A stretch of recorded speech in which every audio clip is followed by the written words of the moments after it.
It is a beautiful night in Everett Memorial Stadium for this Pacific International League contest between your Everett Merchants and the visiting Northwest Honkers. Merchants dropping a heartbreaker of a contest on Wednesday night, 14-10, the scoreline against the Seattle Blackfins. Merchants giving up 9 runs in the top of inning number 1, 8 of them unearned, and the Merchants could not quite recover from that contest despite a valiant effort from their offense and relief pitchers really holding the fort for the rest of the game. The Northwest Honkers come in tonight's contest 5-4 record on the season in PIL play, 7-11 record overall, including a few contests against some WCL opponents. So some battle-tested Honkers coming into this contest in Everett. Merchants game number 2 of the 4-game homestand. They'll play Seattle Studs tomorrow at 5:05, and the Fish Sticks on Sunday on a 1:05 p.m. matinee. Time to announce the starting lineups. Starting for the Northwest Honkers in right field, batting leadoff, Yalix Lopez-Torres, Jesse Bechtold at second base, and Abiel Gonzalez at third base. Hitting cleanup, left fielder Hayden Matrell. Cameron Patron hitting 5th, playing first base. Kobe Sandstrom, the DH, hitting 6th. Kendall Yackley is the shortstop. He'll hit 7th. Tommy Lindgren, the catcher, hits 8th. And Ryua Inumoto in center field, hitting 9th. And starting for your Merchants against that Honkers lineup is Ryder Vane. He'll be caught by Teddy Bishop.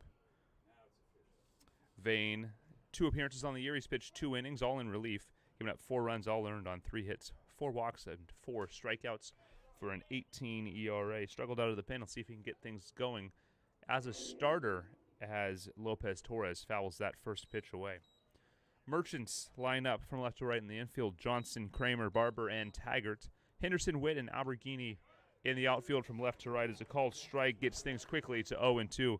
And your starting pitcher, or your starting battery rather, is Ryder Vane and Teddy Bishop behind the plate. 0-2 pitch misses outside. 1-2.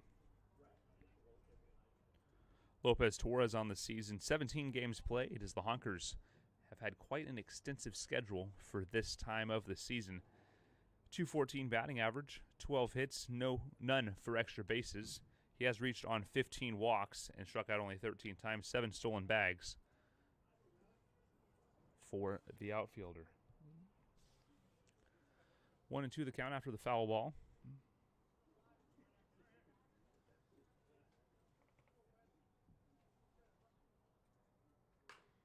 Ground ball to Kramer. He's got it. Throw to first is in time on a hop for out number 1. Kramer committing the second error in that disastrous 9-run top of the first inning on Wednesday night. He was spectacular the rest of the game, making several highlight reel plays, but it wasn't quite enough in that contest as the Merchants dropped to 2-5 on the season. Jesse Bechtold climbs in, and he has struggled at the plate. 2 for 27 to start the season. He's scored 4 runs, reached on 8 walks, but overall a slow start to the year at the plate. See what Vane can do.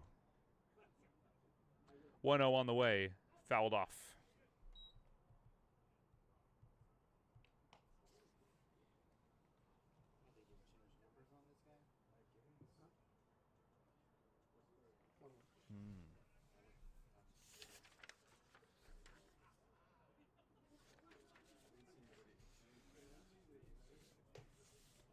Pitch inside, 2-1. We believe this is Jesse Bechtold, but he is wearing number 40, which is listed as Shane Vogt, an outfielder for the Honkers, but we heard no complaints and no complaints from the managers at the lineup card exchange, so we're going to assume for the moment that this is Jesse Bechtold. The count is 3-1. Here's the pitch. Low ball 4, and a 1-out walk for the Honkers will bring up Abiel Gonzalez, the third baseman. Gonzalez batting .250 on the season, 12 games played. He's scored 4 runs with 2 extra base hits, 8 RBIs, 4 walks. He's also reached on 2 hit by pitches. He's attempted 3 stolen bases and has been caught on every attempt. Modest lead for Bechtold. Here's the pitch. It's a little bit low.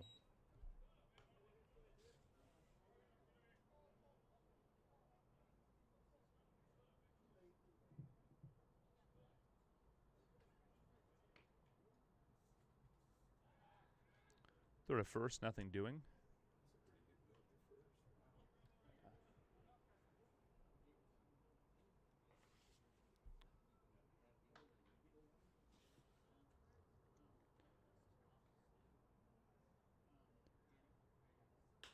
Well hit ball to right.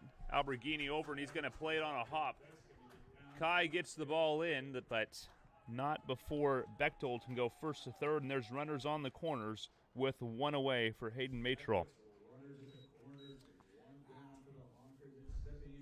First inning troubles once again for these Merchants. They've given up runs early in ball games.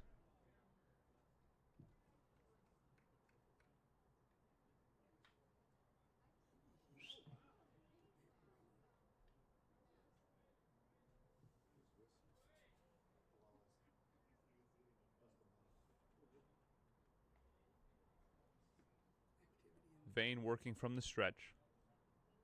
Here's the pitch. Runner goes. This pitch fouled away. 0-1.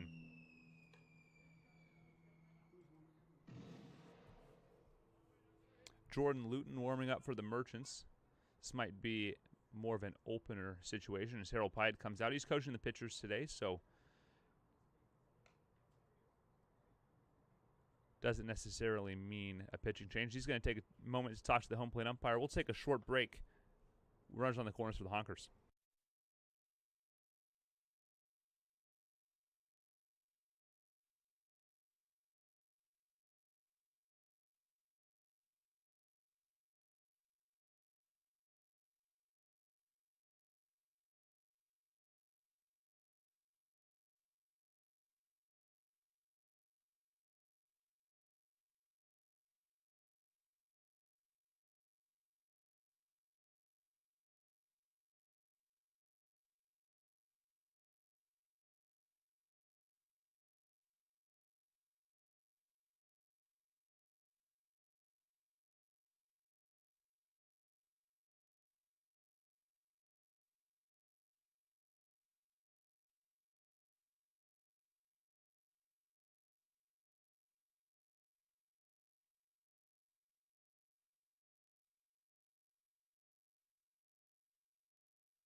Welcome back.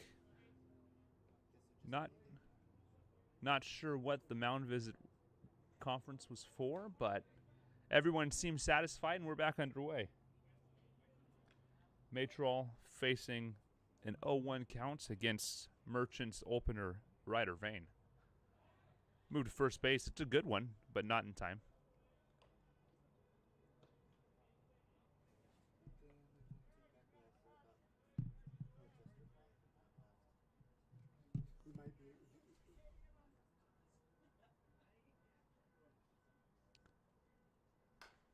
It's a high chopper over the glove of Johnson. It's going to score a run RBI single for Hayden Matrol, and the Honkers take a 1-0 lead early in this ballgame. Merchants now giving up 10 runs in the first inning over the last 2 nights. And Vane will have some traffic to deal with on the base paths.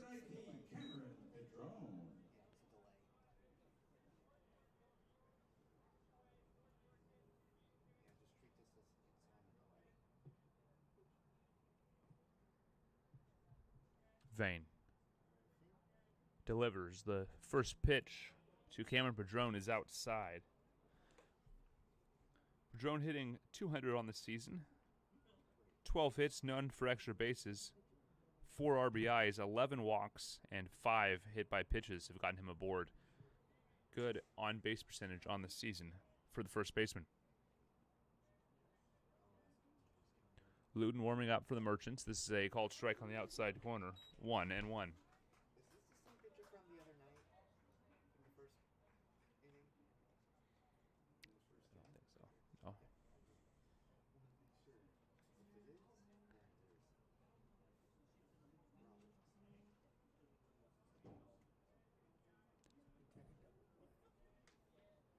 Vane comes home outside. 2-1.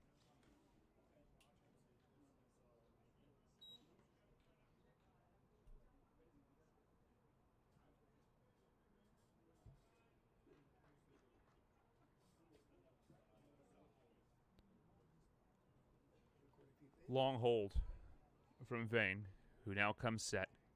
2-1 pitch on the way, and it's lifted high to center field. Witt's under it. Runner's tag. Witt's throw going to third, cut off by Kramer, who throws in time, and he gets the out. Tip of the cap for Ryder Vane for the assist in the outfield, and that will retire the side. Merchants strand a runner, a Honkers runner, and limit the damage. Just 1 run for the Honkers, and the Merchants coming up in the bottom half of the inning.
Welcome back. Bottom of the first inning.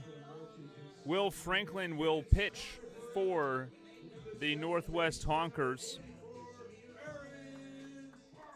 Franklin having a spectacular start to the season. In 2 starts, he's pitched 11 innings, allowed 4 runs, only 2 earned on 6 hits, 8 walks, and 13 strikeouts.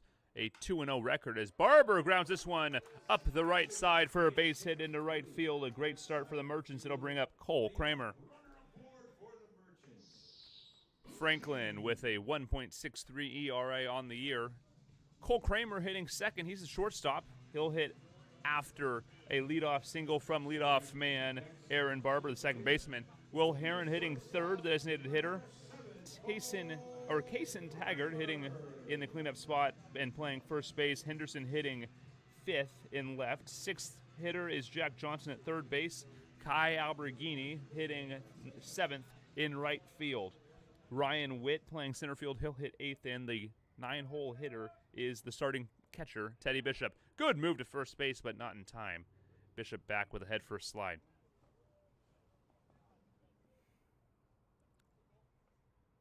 Kramer, 269 batting average on the year, but he's found his way to make his impact in most of the games the Merchants have played this season. He finds the clutch hit when the team needs it.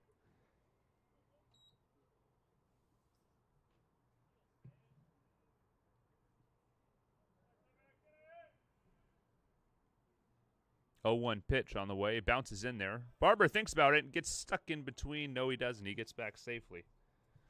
The count evens at 1-1.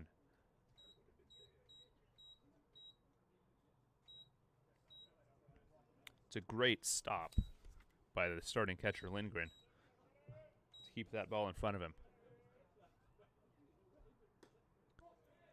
1-1 outside, 2-1 to Kramer. Merchants have been able to score runs this season. The kryptonite of this team has been their pitching so far. Harold Pyatt and this coaching staff looking to get back on the right foot on the mound. This ball fouled away. 2-2.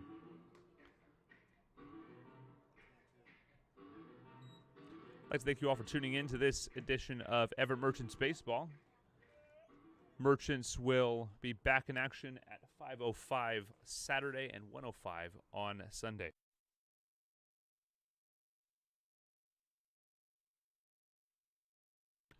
Ground ball to third. Gonzalez goes to second for one. On to first, not in time. Fielder's choice will retire the lead runner.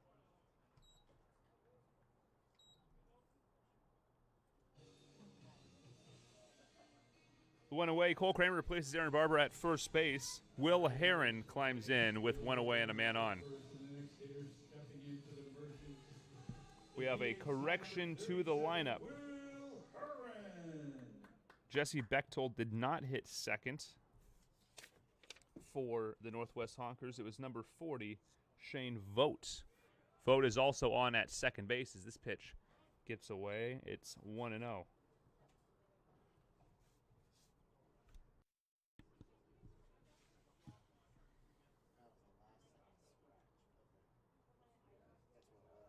Gotcha. Late scratch puts Shane Vogt in the 2-hole, playing second base. Runner goes. The 0-1 pitch bounces in. Good block by Lindgren, but a stolen base for Cole Kramer puts a runner in scoring position with one away. And a great hitter's count for Will Heron, who's hitting .380 on the season. Heron leads all eligible Merchants still with the team. It's only two Merchants with better batting averages are Swim and Nealon, who played one contest and are no longer on the team due to other commitments. 2-0 pitch is a called strike on the outside corner, 2-1.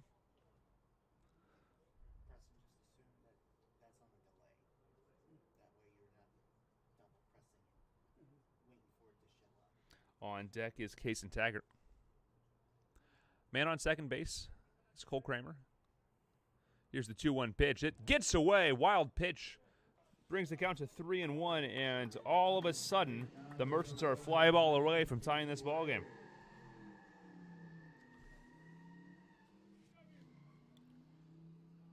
Heron can drive home Kramer in a number of ways here.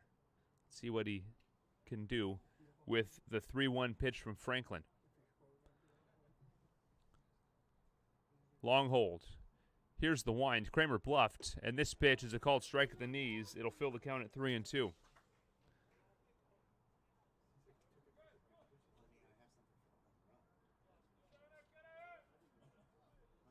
Heron choking up a bit on the bat. Payoff pitch coming with one away. Franklin winds and delivers. The payoff pitch is just spoiled. Good defense by Heron, and we'll do it again.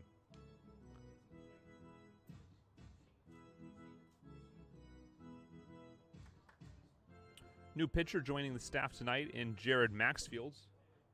Longtime Merchants fans will recognize him from the 2019 and 2021 editions of this team. Here's the 3-2 pitch on the way. It's just spoiled. We'll do it again. Maxfield is expected to make an appearance today out of the bullpen. He was a starter for the Merchants in 2019 and 2021, and a great one at that. The team's ace for most of both of those seasons. Franklin delivers. The payoff pitch bounces in, ball 4, and a full count walk will put runners on the corners for the first baseman, Kason Taggart.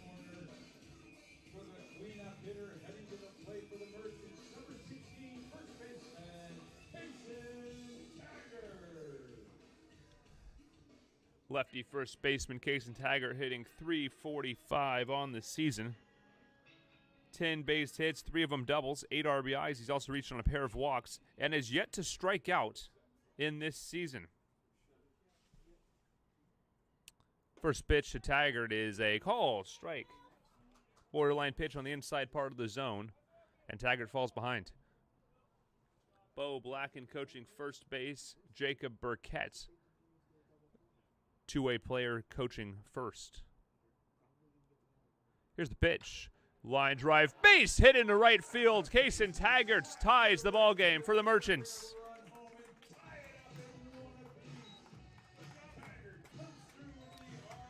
Merchants tie the ball game. It's 1-1 here in the bottom of the first inning, and the Merchants still threatening. Lots of traffic on the base paths.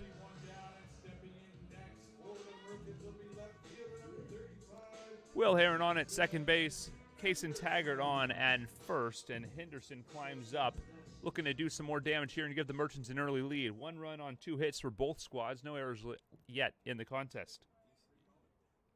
Henderson hitting .280 on the season.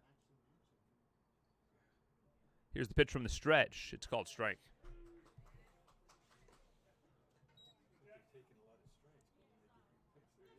Jack Johnson on deck. These Merchants have been patient at the plate in this game so far. Waiting for the pitch that they like. Here's the 0-1.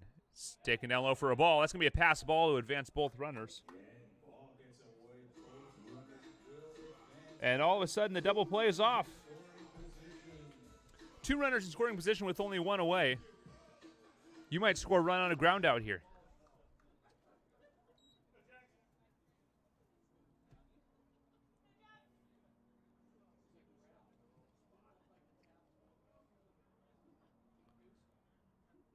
Franklin getting ready to throw his 19th pitch of the game.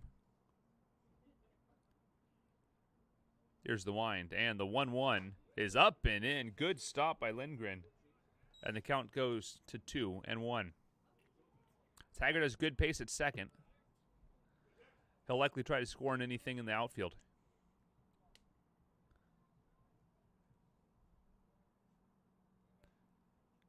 Padron playing slightly in at first. Here's the 2-1 pitch on the way. Swung on and missed. Good breaking ball.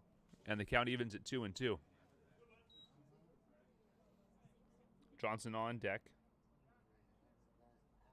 Kai Alberghini in the hole.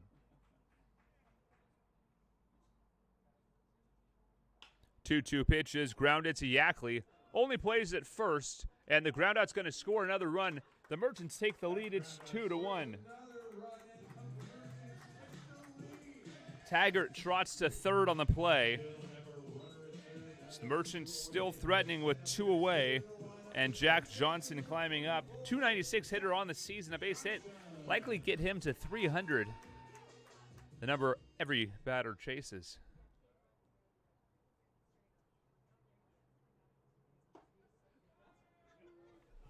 Johnson will watch the first pitch. He'll catch the edge of the zone, 0-1. 23rd pitch of the game coming up for Franklin. Here it is. The 0-1 pitch is in near the elbow of Jack Johnson.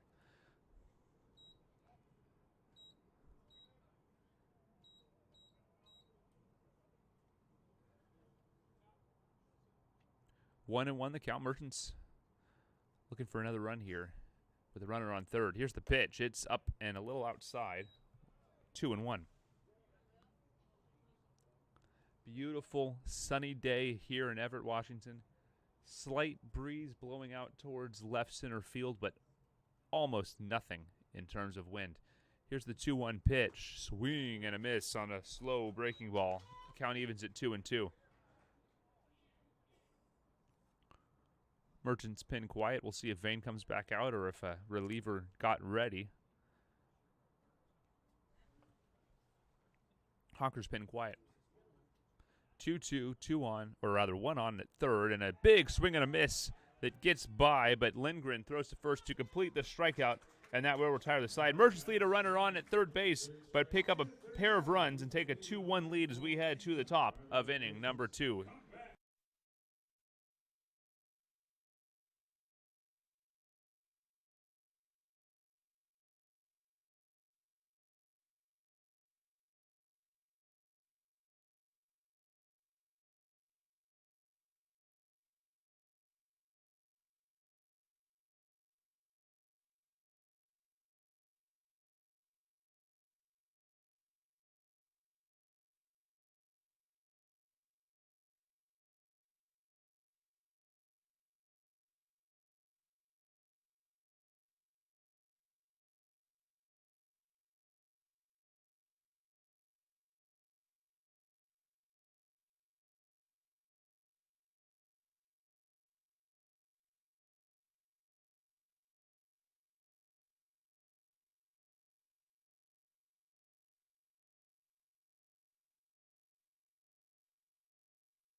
Welcome back. Top of inning number 2. Merchants striking in the bottom of the first, picking up 2 runs on 2 base hits. Vane delivers. This pitch fouled off by Kobe Sandstrom, the designated hitter. Merchants lead the Honkers 2-1 in the top of inning number 2. Ryder Vane back out on the mound. Here's the 0-1. Check swing called. Strike number 2.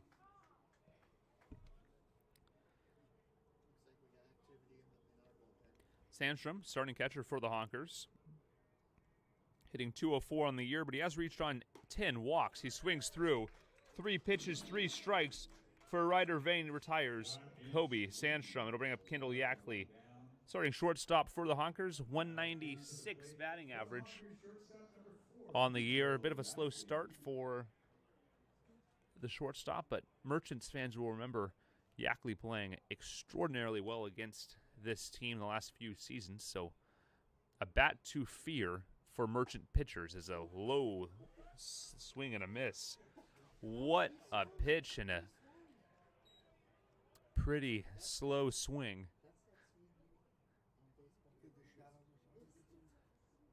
Shadow's starting to play an effect here, perhaps. The 0-1 pitch on the way. This one's lined into left or blooped in. Kramer with a leaping grab for out number 2. Cole Kramer, the last game and a half or so, has really proven that error in the first inning of the last contest was a true anomaly. He's been nothing short of spectacular in the last 2 contests. Tommy Lindgren climbs in, 241 batting average, as he's the starting catcher for the Honkers. Apologies for the earlier call on Kobe Sandstrom being the starting catcher. He's playing DH tonight. He's listed as a catcher in our official stat keeper. This ball is lined just over the head of Barber into right field for a base hit with 2 away for the Honkers. It'll bring up Ryua Inomoto, the center fielder.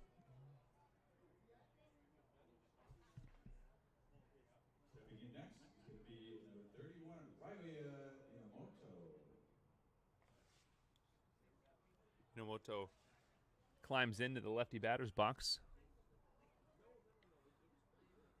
as Vane shakes a sign off and steps off. Merchants will send Kai Alberghini, Ryan Witt, and Teddy Bishops to the plate in the bottom half of the first inning. This pitch missing a little bit low. 1-0. 1 run on 3 hits, no errors for the Honkers. 2 runs on 2 base hits, and no errors for your Everett Merchants. Vane working from the stretch. He delivers. The 1-0 pitch is upstairs, 2-0. Leadoff man Lopez Torres up next. He grounded out to short in the first.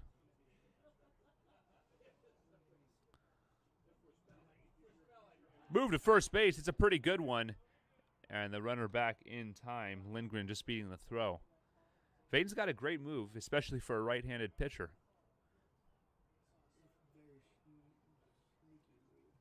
Another move to first, and this time he got him! Tommy Lindgren picked off at first base, and the Honkers go in order after the pickoff. We head to the bottom of inning number 2. Merchants lead it 2-1.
Welcome back. Bottom of the second inning. Ty Alberghini, the right fielder for your Merchants, climbs in to face the starter for the Honkers, Will Franklin. Right fielder number 30, Ty Albertini.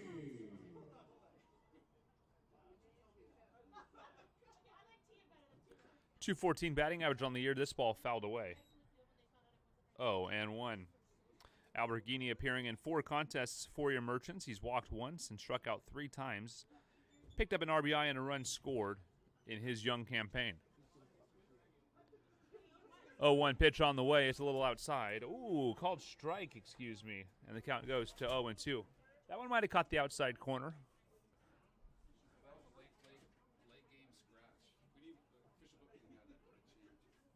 Here's the 0-2 on the way. It bounces in. 1-2.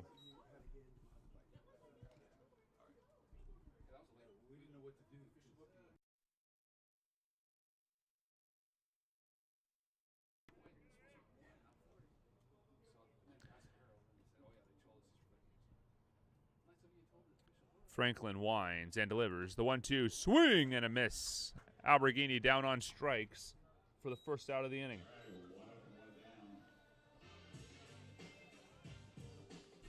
Ryan Witt climbs in. Center fielder for your Merchants. Number 8, hitting 8th, playing the 8th position.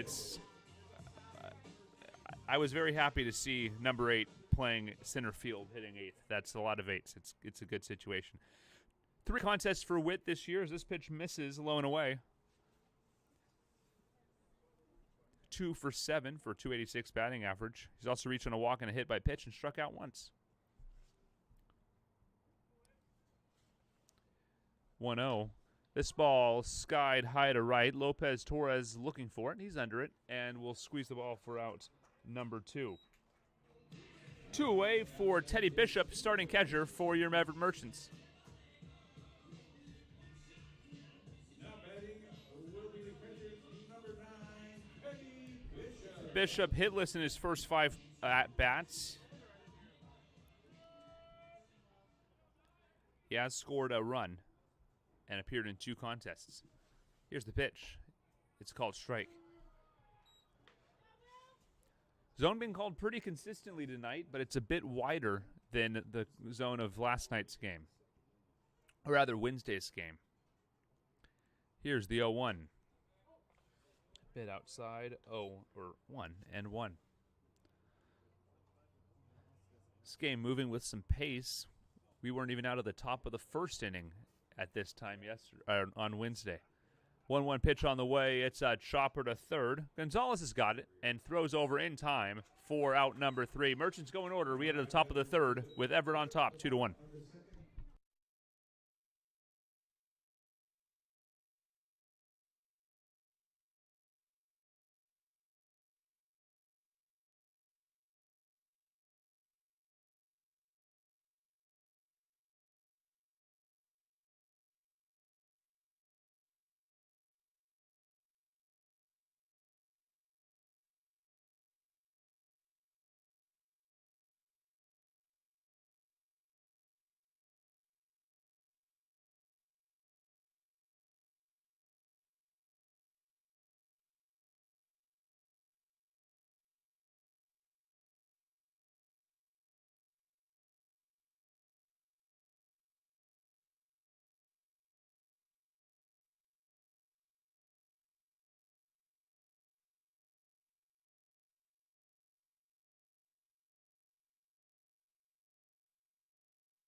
Welcome back. Top of inning number 3.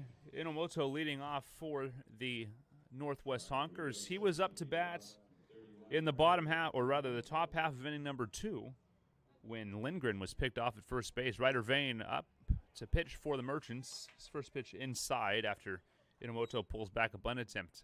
Vane still on the mound. We'd like to apologize for assuming he was an opener. Lots of action in the pen in the first inning, and he's still cruising here in the third. Ground ball just past the diving Kason Taggart. Inomoto digging for second base. The throw's cut off by Barber as Inomoto lead things off with a solid base hit up the right field line for extra bases.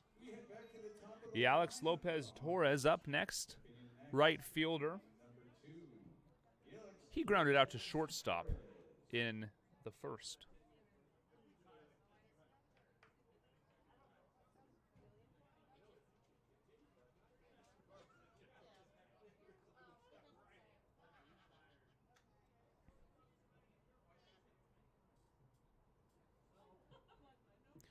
Inomoto, good speed, good lead, bunt shown, and pulled back for a ball. Inomoto getting quite an aggressive secondary lead, as you'd expect with a bunt attempt shown by the leadoff man Lopez Torres.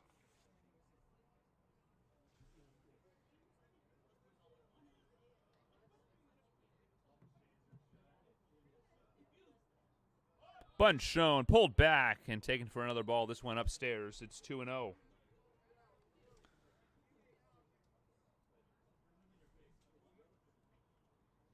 Corners playing in. Ready to crash on this bunt.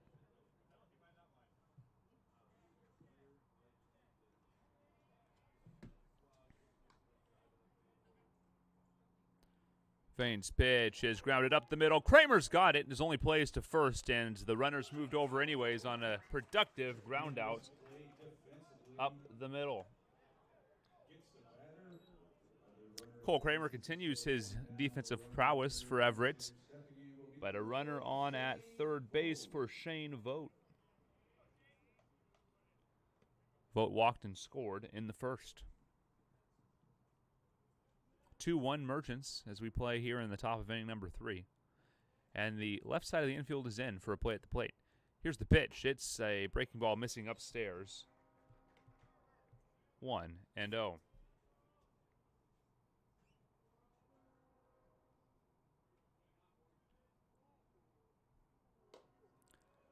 A little bit outside, 2-0. 2 other PIL contests in action tonight. Neither have gotten underway, at least on point streak. Seattle Blackfins will play at the Redmond Dudes, and the Seattle Cheney Studs taking their first trip to the Friar as they face the Dub C Fish Sticks. This is a pass ball past Teddy Bishop, thrown to the plate, and it's not in time. Vane quite can't hang on to it. And a passed ball will score a run. It's 3-0 the count on the passed ball.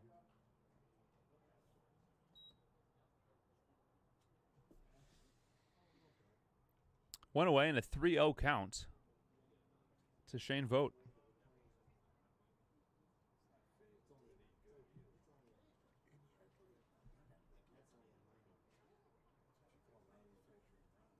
Johnson playing slightly in at third, and this pitch just catching the zone. It's 3-1. Small ball galore in this contest. Old school baseball, fun to watch for the fans. This pitch is in there for strike 2. 3-2 your count. Merchants in their blue and black hats, black tops, and white pants. This ball is grounded just foul. Honkers in their green and white hats, green tops, and white pants.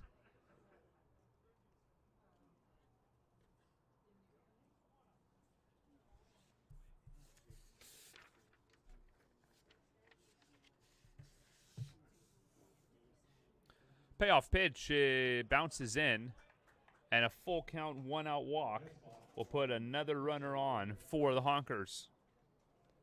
Abiel Gonzalez now climbs in. He singled and was erased on a spectacular 8-6-5 double play to end the first.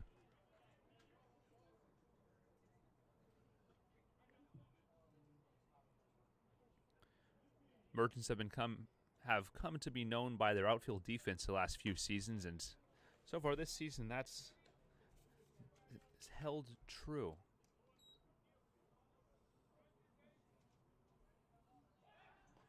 Good move to first base. Vane has a killer pickoff move. That one not quite in time.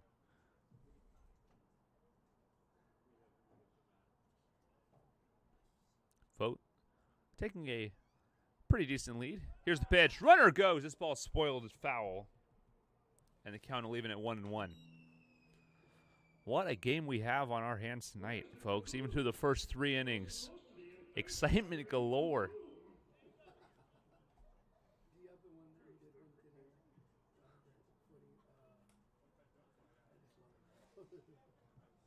Gonzalez, lefty bat, does have a little extra room on the left side, but Barber, ooh, another good move to first, not in time.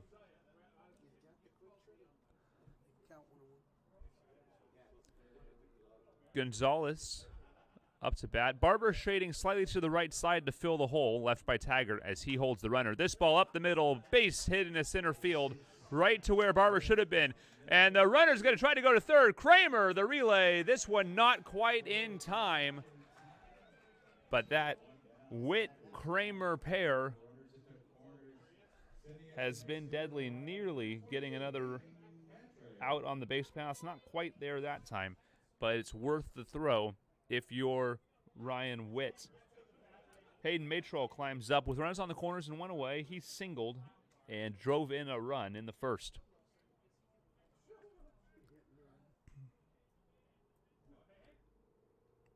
Johnson in on the corner. Middle infield playing straight up. First pitch is a called ball outside.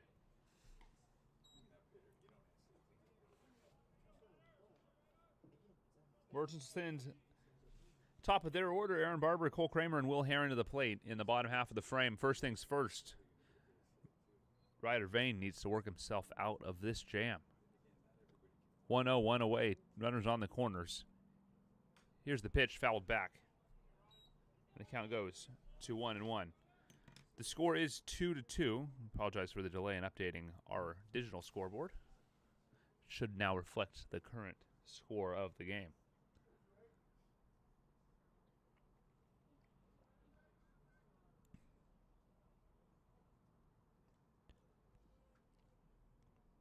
Pitch number 44 coming for Ryder Vane. 1-1 on the way. Runner goes. Swing and a miss. The throw to second. And Kramer's got him tied up. The tag applied is in time for the out.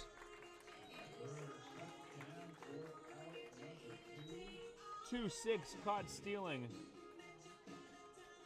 Goes the put out.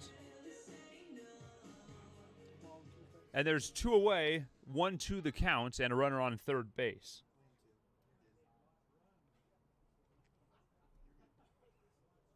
Great defense from the Merchants tonight.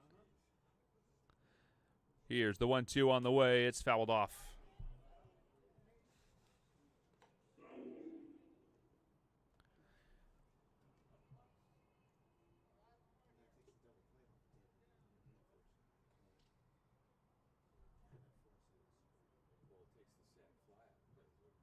One-two pitch. This one softly popped over, but it'll get out of play into the stands down the right field line.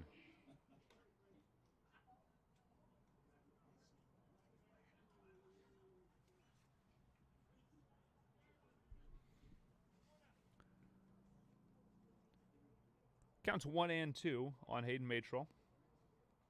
6th pitch of the at-bat coming up. Vane delivers. It's a lifted ball into shallow right field. Alberghini in, and he's got it for the out. The Honkers tie the game, but the Merchants strand a Honkers base runner on third base. It'll be 2-2 when we play in the bottom of the third.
Welcome back. Bottom of the third. Leadoff man Aaron Barber climbs in. He's singled to right field in his first at bat. This one fouled away.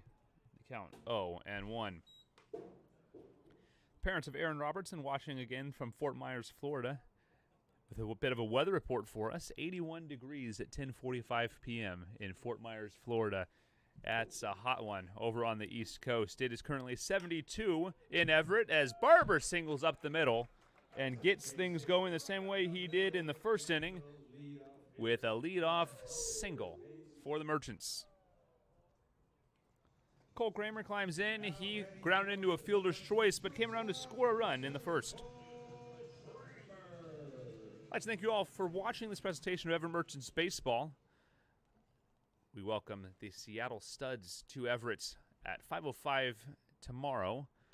That game will be available here on the Everett Merchants YouTube channel. First matchup of the season between the PIL rivals. We'll be seeing them a lot this year between PIL play, Grand Forks International Baseball Tournament, and the Studs Challenge in July. Moved to first base, not in time. Count is 0-1.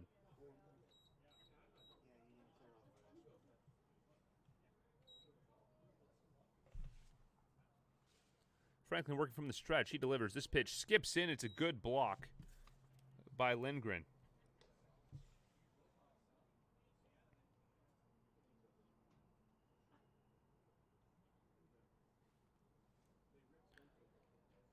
Gonzalez shading in towards the grass. Moved to first base, not in time. No real effort at a tag on a bit of a high throw. If it's that warm down there in Florida, you also got added the humidity too. 1-1 on the way. This one skied in the right center field gap. Looking up, and it is off the wall. Lopez Torres plays it on a bounce. Kramer's going to be held to a long single. This ball gets into the infield, and Kramer's going to scurry home or to second base. Single advancing on the throw as Kramer steals a bag on a bit of a poor throw by Lopez Torres.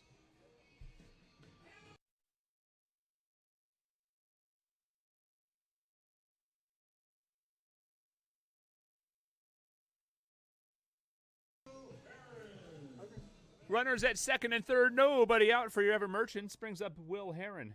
Heron walked and scored in the first. Solid bat on the year for Will Heron. .380 batting average. Let's see what he can do here. This ball turned on, but popped up to right field. Both runners will tag, and the throw coming home is going to be a play at the plate. Bishop is out at home. Kramer able to get to third. But the out at the plate, double play, 9-2 goes the put out.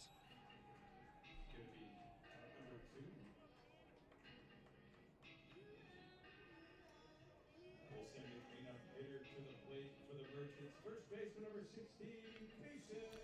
Two away and a runner on at third base will bring up Kaysen Taggart. Taggart singled in a run and was stranded in the first. Franklin swings and delivers. Pitch misses. 1-0.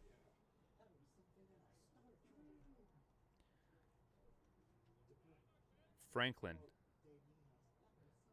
swings his leg and delivers. The 1-0 pitch is outside. It's 2-0.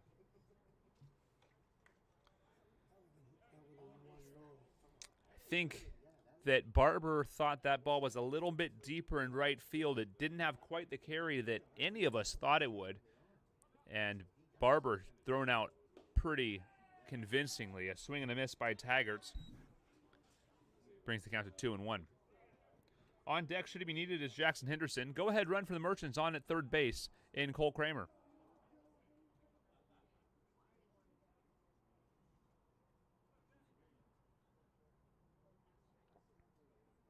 Here's the pitch to Taggart. It's inside.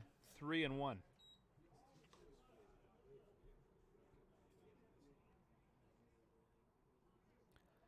Taggart has drawn only 2 walks this season, but yet to strike out. 3-1 pitch. fouled off. It'll fill the count with 2 away.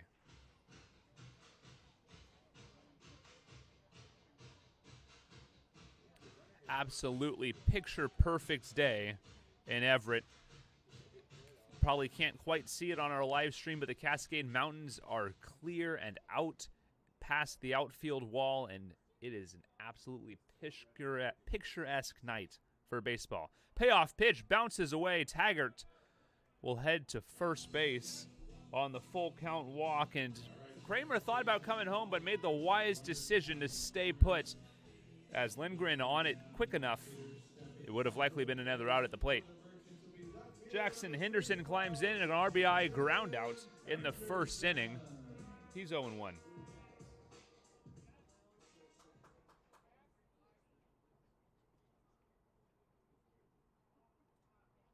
Johnson on deck. From the stretch, here's the pitch. A little bit away.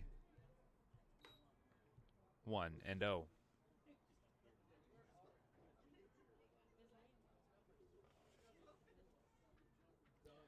Thank you all for bearing with us with our technical issues last night, or rather on Wednesday. Pitch is called a strike. The count is now 1-1. We had a bit of a software refresh update situation that we had to deal with. It happened close enough to first pitch. I wasn't able to get our settings back to where they should have been, and that caused a bit of a issue with the stream. All those issues should be fixed. We should be problem-free tonight. Count is now 2-1 with 2 away, and runners on the corners. Henderson looking for a clutch RBI base hit to give the Merchants the lead.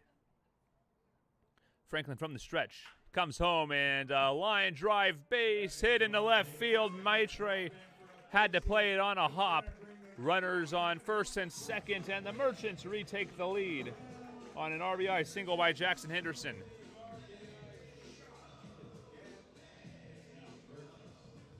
Jack Johnson climbs in. He struck out in the first.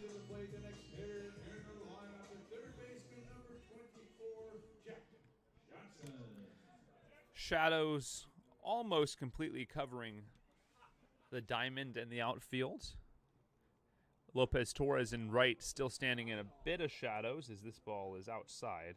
1-0. Taggart on at second, Henderson on at first, with 2 away for the Merchants as they've retaken the lead, 3-2. Just the 1-0 pitch, it's spoiled, evening the count at 1-1.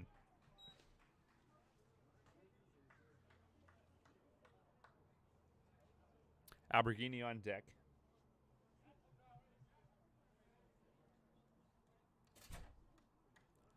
Solid crowd here tonight in Everett.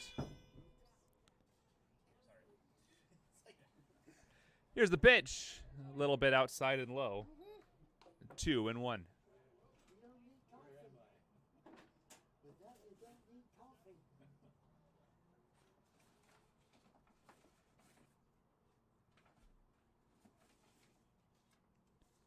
From the stretch. 2-1 on the way. It's a called strike down the heart of the plate. 2-2, 2 away. 2 on in the bottom of inning number 3. 2 runs on, 5 hits, no errors for the Honkers. 3 runs on 5 hits, no errors for the Merchants. And this one hits Johnson. He'll toss his gear back to the Merchants dugout, and the bases are loaded with 2 away for Kai Alberghini.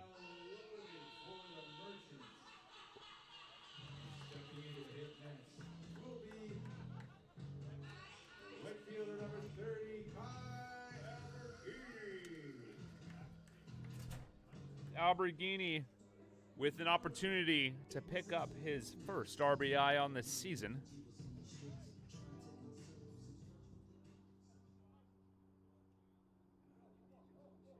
Or, pardon me, his second RBI on the season, but the base is loaded for Alberghini. He lines this one up the middle and dropping in front of Inamoto.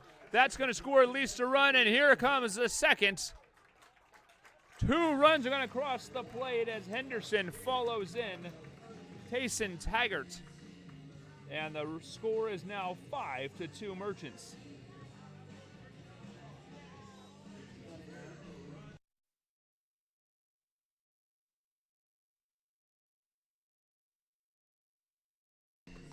5-2 Merchants lead over the Northwest Honkers. 2 outs and still runners on the corners.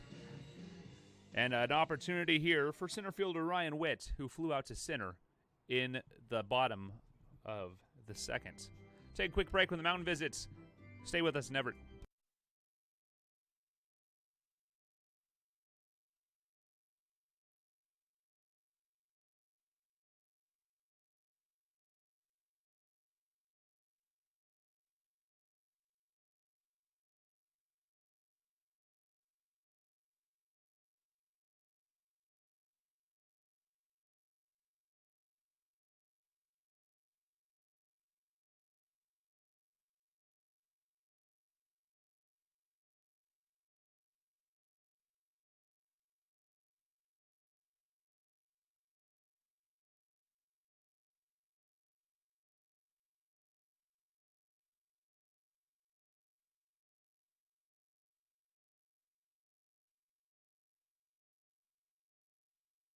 Welcome back. Mountain Conference complete.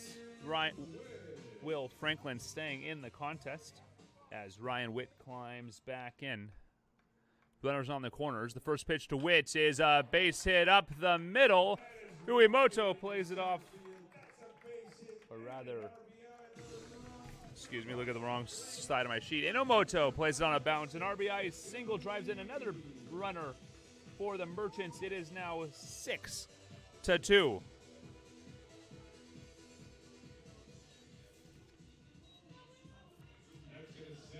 Teddy Bishop climbs in, looking to pick up another RBI and another insurance run for the Everett Merchants.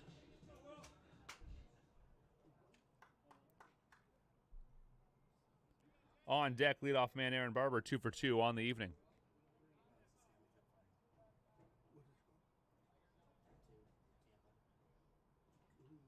Here's the pitch. It's fouled away.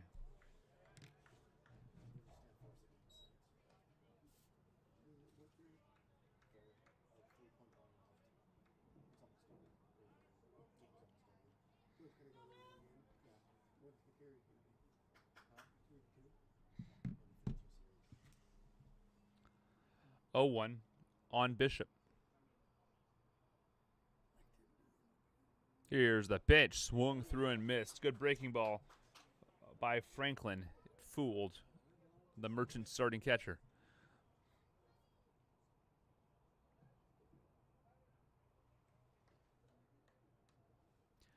No action in the Merchants pen as Ryder Vane likely coming out for inning number 4. Here's the pitch. Swing and a miss. And that will retire the side. The Merchants pick up 4 runs and leave 2 aboard. 6-2 as we head to the top of the 4th.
Welcome back to Everett.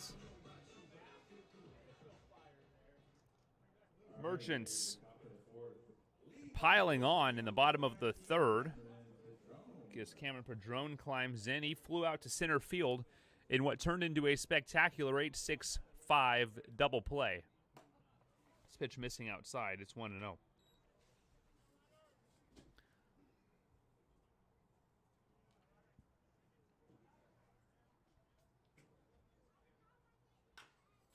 Ground chopper to Kramer. He's got it. Takes his time and throws to first base for out number 1. Kobe Sandstrom climbs in, struck out in his first appearance. Now stepping into the plate to hit next will be number 8, Kobe Sandstrom. Vane in his 3rd appearance on the season. His first appearance, he's pitched more than an inning. And he's looked quite good. Giving up a couple runners, but ooh, and the strike called by Mike McQueary. He did go, says the first base umpire.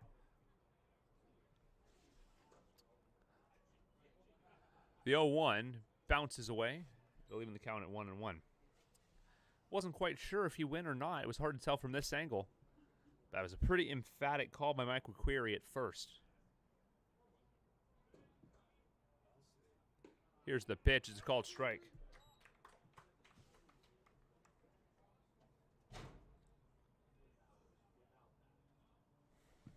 One and two, one away. Vane working quickly. Here's the pitch. It's grounded up the middle off the mound. Vane couldn't quite get a glove on it. As Teddy Bishop frustrated with a bit of bad luck there. It's a single up the middle with one away for the Honkers. Stepping in next will be number 4, Kendall Yackley. 2 runs on 6 hits, no errors for the Honkers. 6 runs on 7 base hits for the Merchants.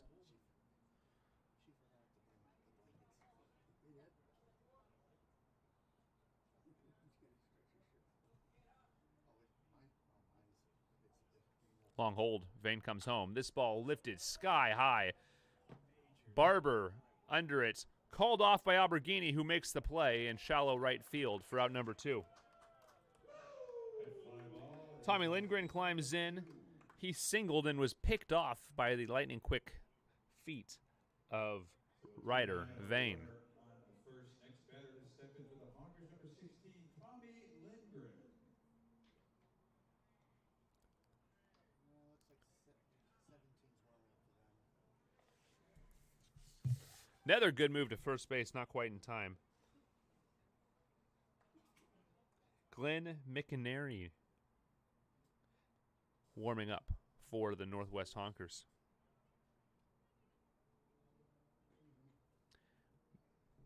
McInerney next in for the Honkers. This pitch missing inside. It's 1-0.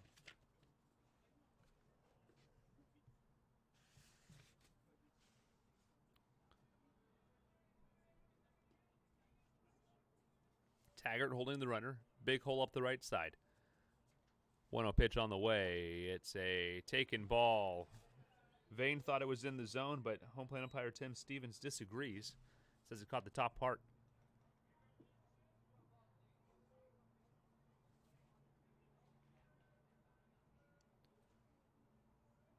Two-0 pitch is a little low. And all of a sudden, the Honkers with an opportunity to put up some offense here in the top of the 4th.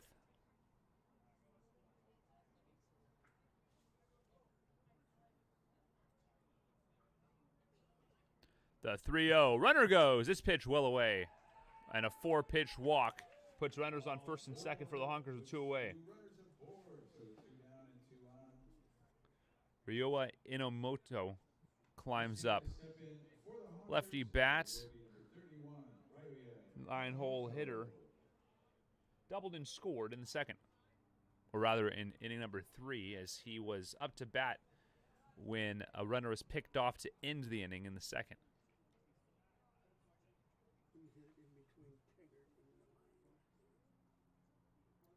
Here's the pitch. It's inside. 1-0.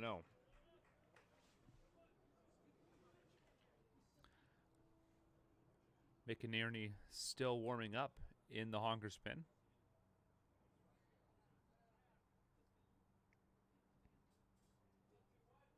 The 1-0 on the way. Here it comes. Vane finds the heart of the plate.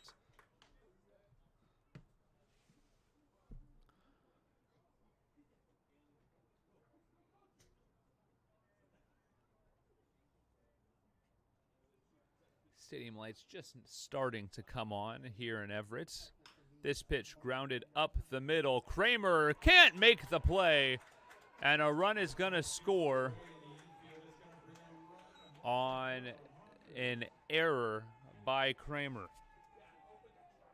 Make it a 6-3 ball game. Now 2 runners still aboard and 2 men out.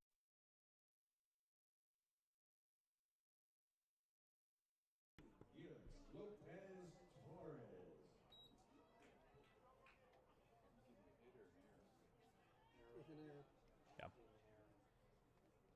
Leadoff man Lopez Torres climbs in. A pair of ground outs to Kramer, who couldn't quite make the play there. It gave up an unearned run. And a called strike makes it 1-0. Tough play for Kramer, but one that he should have made.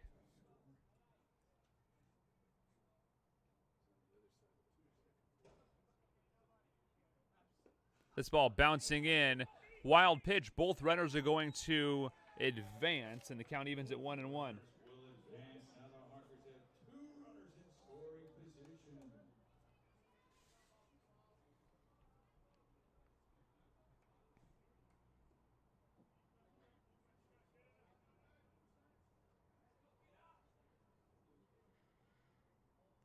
Three runs on 6 hits, no errors for the Honkers. This pitch missing away. It's 2-1.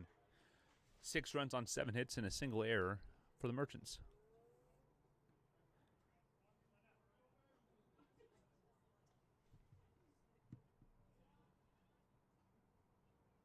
Here's the 2-1 pitch. It misses as well. 3-1. And now there's some action in the Merchants' pen. A couple guys trotting out there, including today's bullpen catcher, Aaron Clogston. Jared Maxfield getting up for the Merchants. Here's the 3-1 pitch on the way. It's a called strike, number 2, and the count runs full on leadoff man Lopez Torres with 2 on and 2 away in the top of the 4th.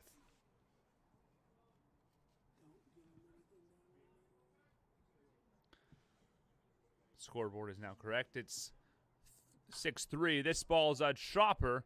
The only play is to first, and the throw's away. Another error is going to score 2 runs as Johnson throws it away. A 2-base error is going to score a pair of Merchant runs, or rather Honker runs.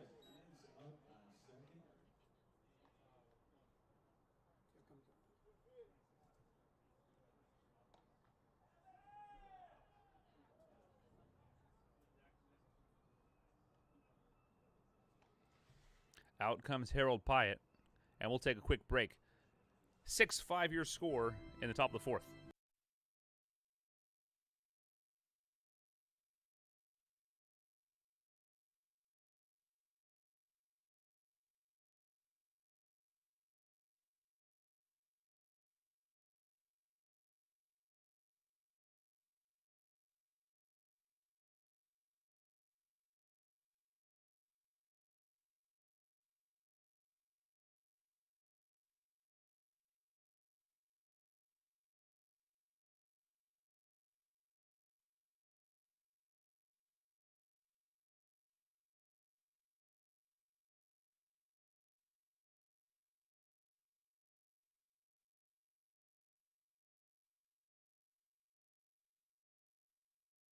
Welcome back. Shane Vogt climbs in after the second error of the contest. Jack Johnson throwing the ball away, which would have been out number 3. Instead, 2 runs cross the plate, and a runner stands on second base, and Lopez Torres. Shane Vogt, with a pair of walks in the game, he takes a look at a vain pitch in the dirt, and the count is 1-0. Jared Maxfield getting warm, as you'd like to think that this is the last batter for Ryder Vane, regardless of the outcome. 1-0, 2 away. Vane comes home. This pitch fouled away. Evens the count at 1-1.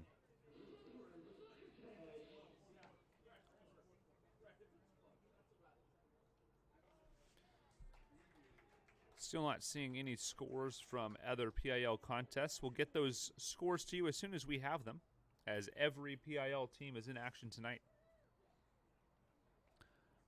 1-1 the count with 2 away. Vogt fouls this one off. Sounded like I might have caught a piece of either Teddy Bishop or Tim Stevens behind home plate, but everyone seems to be okay.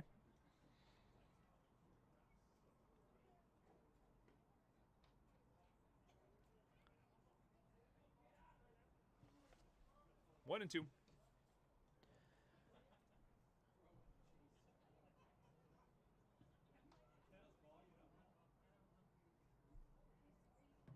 Here's the pitch on the way. Check swing. Strike 3 called. And that will retire the side. Honkers pick up 3 unearned runs to pull within a run. But the Merchants still hold the lead 6-5 heading into the bottom of the 4th.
Welcome back. Aaron Barber leads things off in the bottom of inning number 4. Merchants hang on to a slim 6-5 lead against the Northwest Honkers. Here's the first pitch, and Barber pops it up.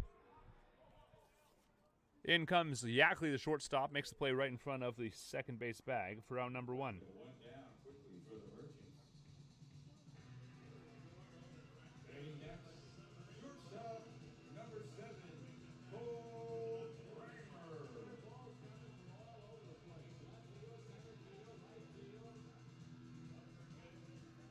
Kramer climbs in 1 for 2 tonight. He's scored a pair of runs after reaching on a fielder's choice in the first inning. First pitch is a ball low. New pitcher for the Northwest Honkers, Glenn McInerney. McInerney on the year. 5 appearances, 3 starts. That's a slow breaking ball, just finding the zone. McInerney, 23 innings pitched. He's given up 25 runs, only 15 earned on 35 base hits, 7 walks, and 14 strikeouts. An 0-3 record and a 5.87 ERA. Kramer bounces this one, and it's a fair ball that Kramer's tagged out. 2-1 assistant, and Harold Pyatt's going to come out and argue this play.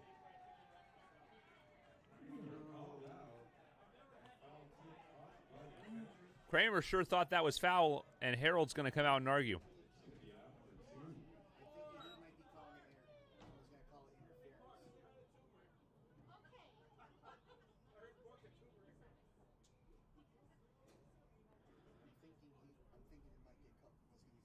was calling.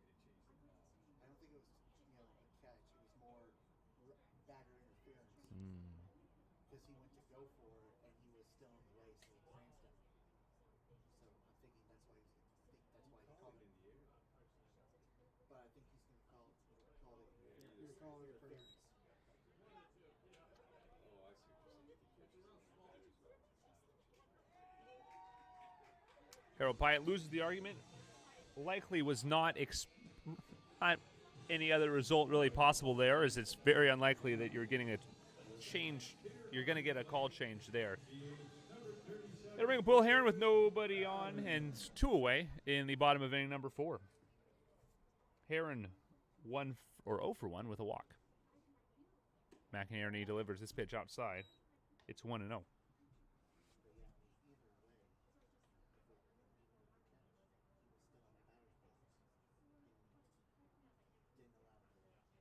One 0 on the way. It's low and away. Evens the count at 2-0, or rather, brings the count to 2-0.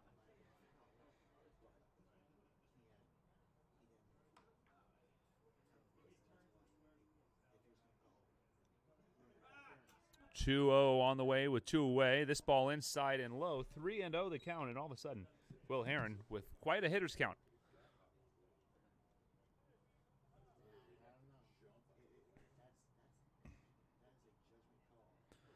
3-0 pitch, taking all the way, and a 4-pitch walk with 2 away for Will Heron. Heron draws the base on balls. People on the first. So 2 down now. Runner aboard. Cleanup hitter will second. Next for the Merchants. First baseman number 16, Taggart. Taggart climbs in. He's 1 for 1 tonight with an RBI single to right in the first. He walked and scored in the 3rd inning.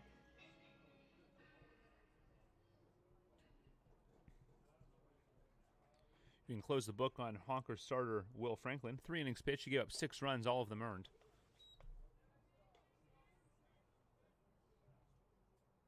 Or rather, yes, all 6 runs were earned on 7 hits, 3 walks, and 3 strikeouts. Currently in line for the loss, should the scoreline stay the same. 1-0 pitch is a chopper foul. It'll even the count at 1-1.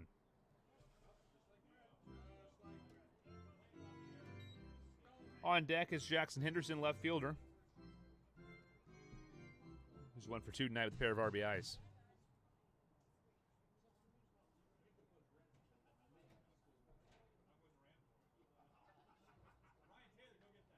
From the stretch, 1-1 pitch. It's a little bit outside. Count runs to 2-1.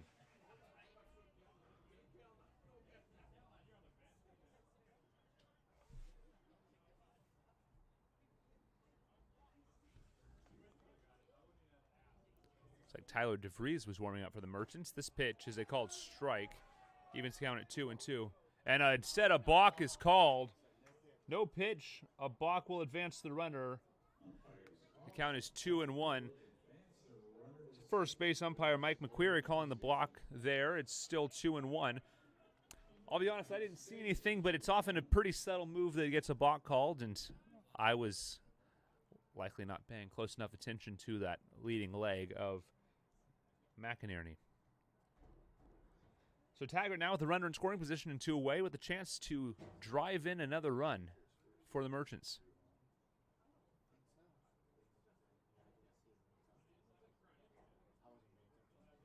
I'll have to go back and watch that one under replay later tonight to see if we can figure out what happened there, what the balk was.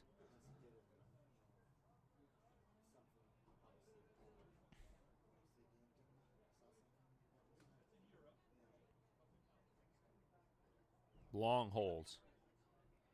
And McInerney comes set. Here's the 2-1 pitch on the way, and it's popped up, and it's going to just get out of play, and it will. Falling near the tunnel of the Everett Merchants dugouts, and the count will even at 2-2.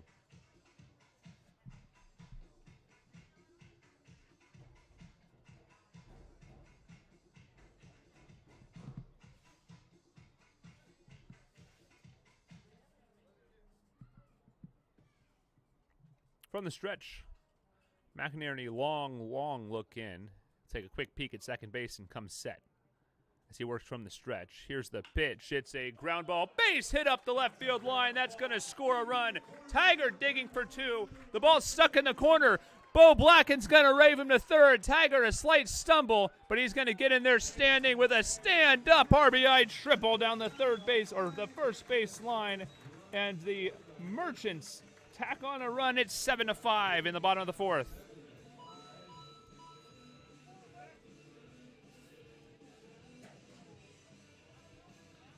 What a great piece of hitting for Kason Taggart. He just snuck that past the glove of Padron at first base and just kept it fair. Jackson Henderson now climbs in. He's 1 for 2 tonight with a pair of RBIs and a run scored. Harold Pite coming out now to discuss something with the third base umpire.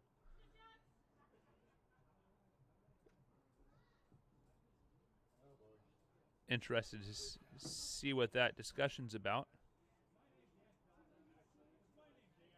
And we'll have a conference of the umpires. Really intrigued to see what this conversation's about. Hopefully we get some clarity before we get back underway. Could be discussing the outcome of Stanley Cup Finals. and if someone reported it. Or TiVo did. Pretty lengthy discussion here between the umpires.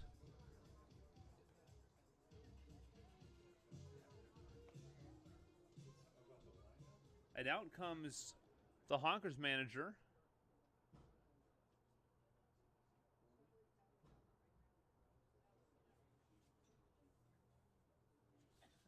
Interested to see what the situation is. I don't think we're going to find out. Sorry, folks. Doesn't change anything that happened on the field. Kason Taggart still with an RBI triple. Stands on third base with 2 away. And Jackson Henderson up to bat. Pair of RBIs and a run scored on a base hit. He's 1 for 2.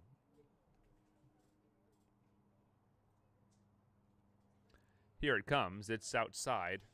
1-0.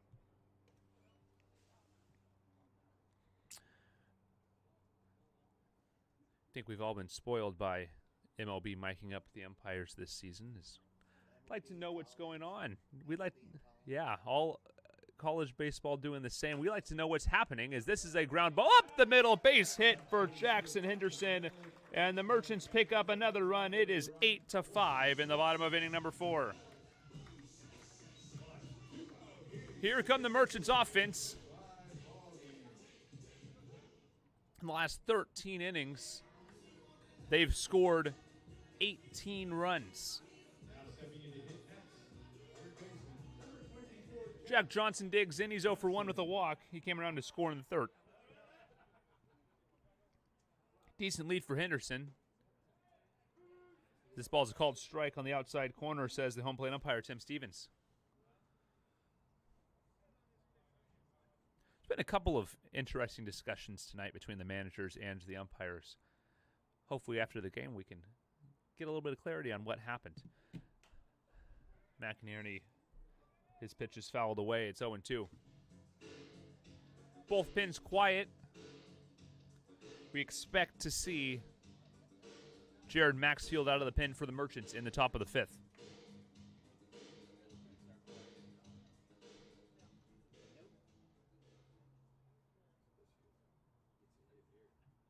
Here's the pitch. McInerney swings and misses at a high ball in the zone. And that will retire the side. Merchants pick up 2 more runs, and they lead it 8-5 as we head to the top of the 5th.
Welcome back. Abel Gonzalez climbs in. He's 2 for 2 tonight as Ryder Vane staying in the game. Abiel Gonzalez looks at Vane's first pitch. It's a called strike at the top of the zone. Pair of base hits in the outfield for Gonzalez. He's been erased twice on the base paths.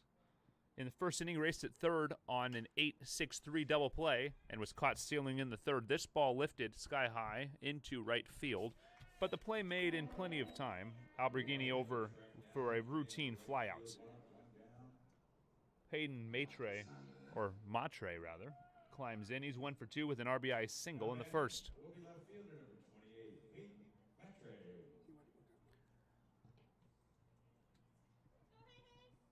5 runs on 6 hits, no errors for the Honkers. 8 runs on 9 hits and a pair of errors for your Merchants. This pitch is called ball outside. Just missing the zone.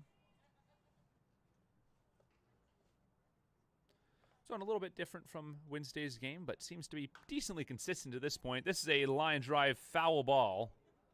Just past the head of Glenn Campbell, the third base umpire.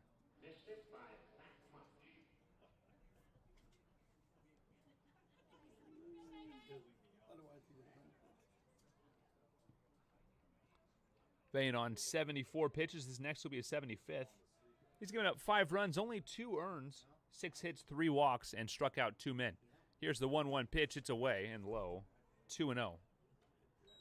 Or excuse me, 2-1.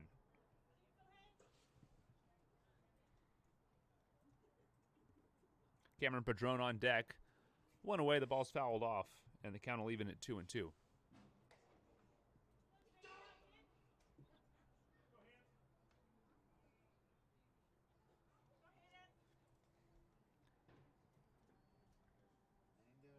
Matre climbs back in, faces a 2-2 count against Ryder Vane. Twice shakes Bishop off and now winds and delivers. The 2-2 pitch is a little outside and gets away. It'll fill the count with 1 away.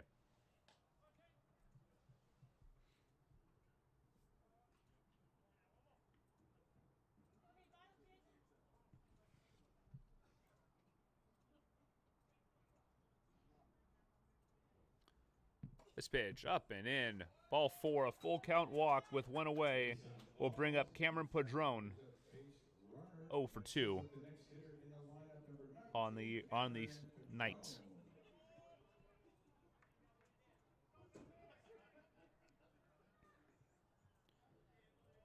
Mariners currently lead the Los Angeles Angels of Anaheim by a score of 3-1. In the bottom of the 5th inning, 2 away for the Angels and nobody on.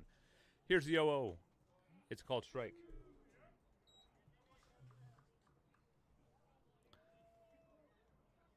.80 pitches on the evening for Ryder Vane. Should he get through the inning, he'd be in line for the win. Here's the 0-1. It's popped up. Kramer with a solid call. He'll take it and makes the play.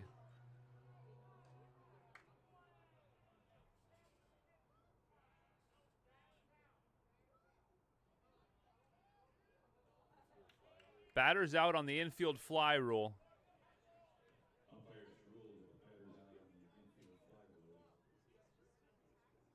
Harold Pyatt out to argue it, but that's the second out of the inning.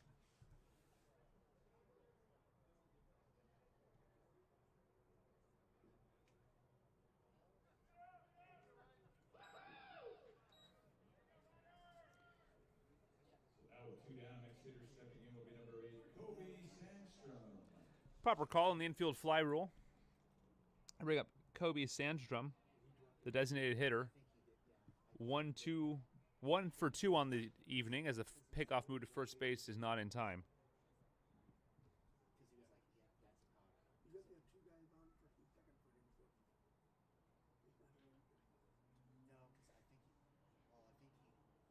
This ball grounded to Kramer, scooped to second in time for the outs, and that will retire to the side. Honkers leave a man. It's 8-5 as we head to the bottom of the 5th.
Welcome back, bottom 5.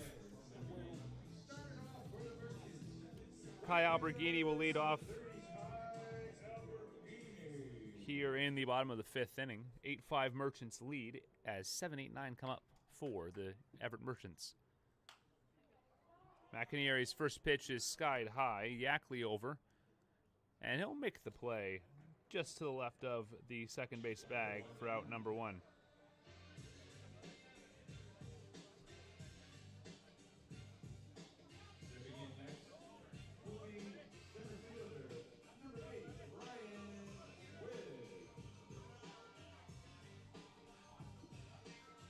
Ryan Witt climbs in 1 for 2 tonight. RBI single in the 3rd. Facing McInerney. Wide open middle infield. This pitch misses low. It's 1-0. On deck is Teddy Bishop as Jared Maxfield's getting loose in the Merchant bullpen. 82 pitches for Ryder Vane and a called strike. He gave up only 2 earned runs through 5 innings and is in line for the win. We expect his night to be over. Here's the 1-1. Witt takes a called ball outside. It's 2-1. 19's warming up for us.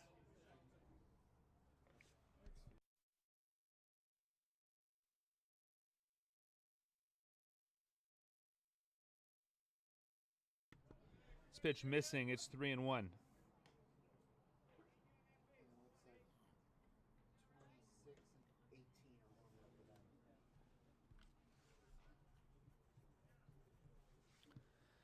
them. 8-5, 3-1 the count on Witt with one away. He spoils this one. It'll even the count.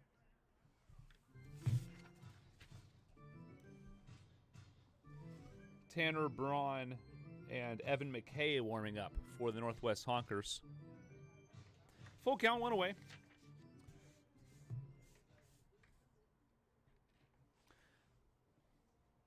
McInerney winds and delivers the payoff pitch to Witt. This one skied into the right center field gap.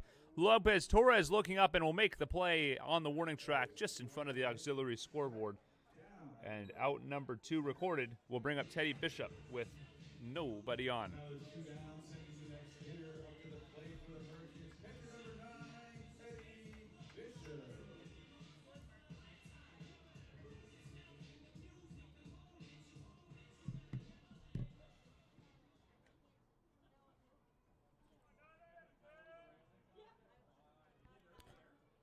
Two outs to Bishop. He pops this one sky high. Charging hard is Padron. Loses the hat and makes the play for out number 3. Merchants go in order. We head to the top of the 6th inning with Everett on top, 8-5.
Welcome back to Everett.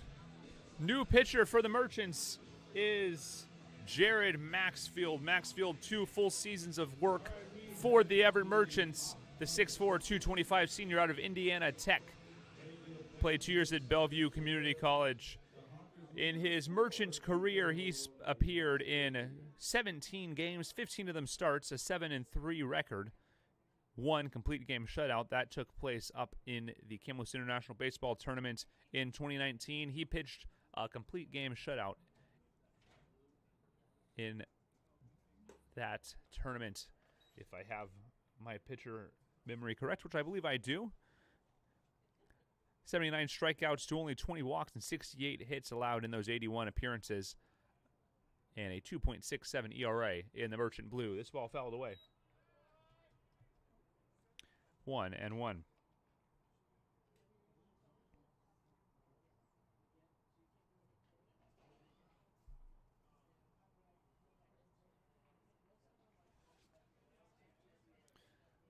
My correction, his shutout was not in the Kamloops International Baseball Tournament, but that was his complete game as a Merchant.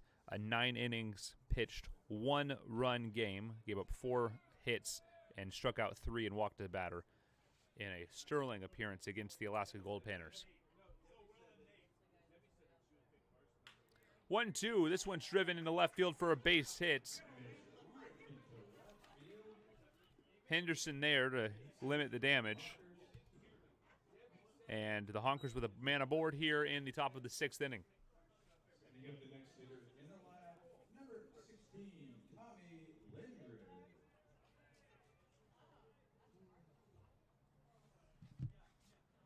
Lindgren climbs in. He's 1 for 1 with a walk and a run scored. Slight breeze heading out to center field now as this pitch is a called strike on the outside corner. 0-1.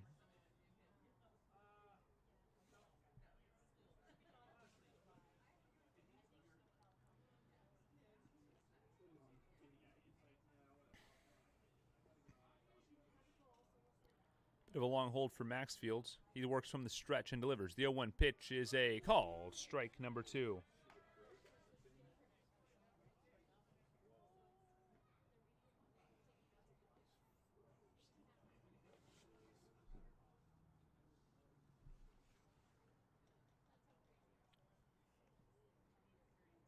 From the stretch, the 0-2 pitch is a high skied fly ball. Bishop's got it for out number 1. And the field for out number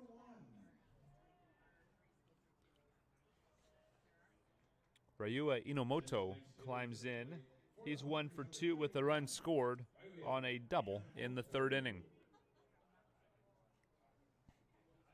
Johnson playing on the cut of the grass to defend against a potential bunt opportunity.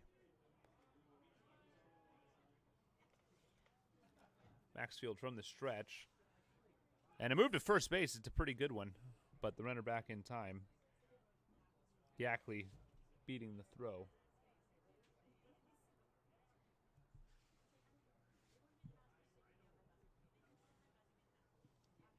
Bunt shown, pulled up. That one in, up and in. Count goes to 1-0. Inomoto looking to bunt for a base hit here. Feel like they wouldn't be sacrificing with 1 away.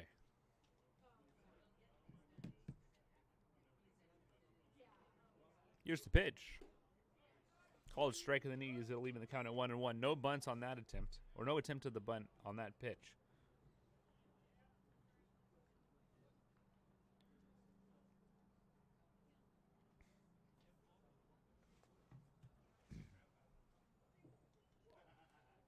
The 1-1 on the way. Swing and a miss. Big cut on a ball in on the hands, and the count goes to 1-2.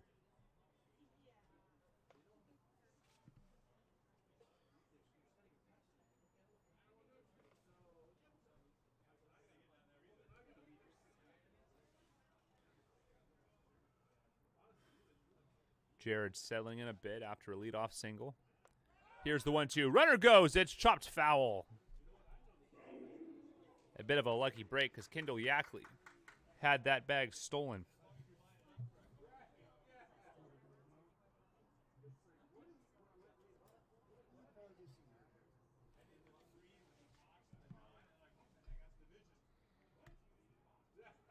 One, two, one away.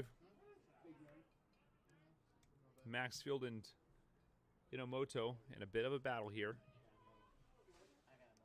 Here's the pitch. It's popped out of play. We'll do it again.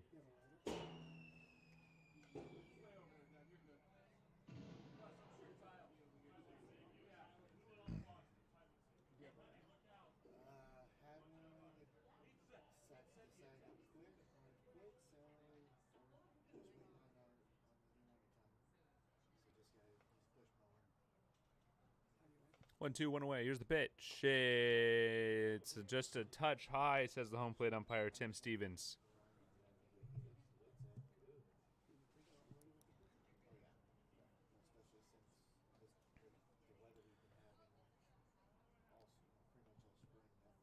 Maxfield looking to put this batter away. Here's the pitch. It's a swing and a miss. Inomoto couldn't hold up.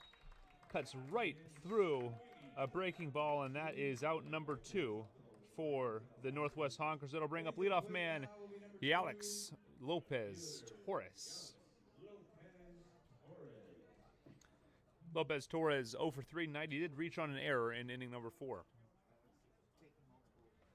5 runs on 7 hits, no errors for your Merchants. 8 runs on 9 hits, 2 errors for 8 runs, 9 hits, 2 errors for your Merchants. 5 runs on 7 hits for the Honkers. It's a called strike, just catching a piece of the zone.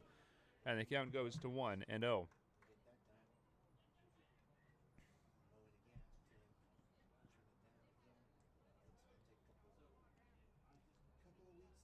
Long look in from Maxfield. And a bit of a long hold. Here he comes. Called strike, just finding the edge of the zone. It's 0-2.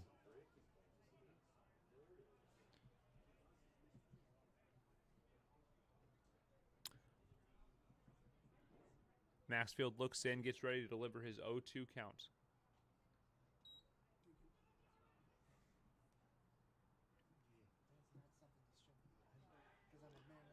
Ball to first, not in time. 0-2 two-way with runner on and Kendall Yackley.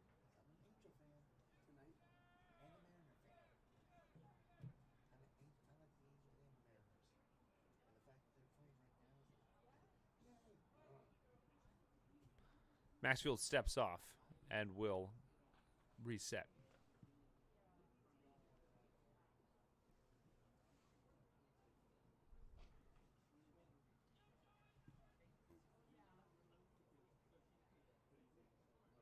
From the stretch. Runner goes. This pitch is lifted sky high. Taggart taking a peek. It'll get out of play. And we'll do it again. Good speed from Kendall Yackley.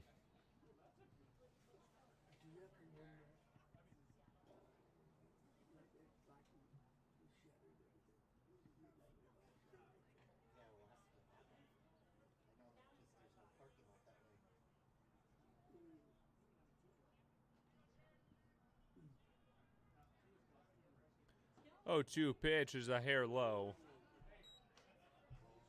Count runs to 1-2.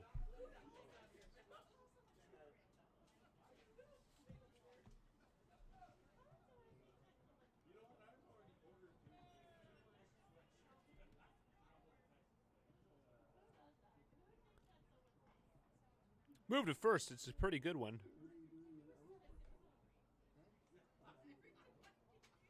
But Yackley home in time, or back to first in time.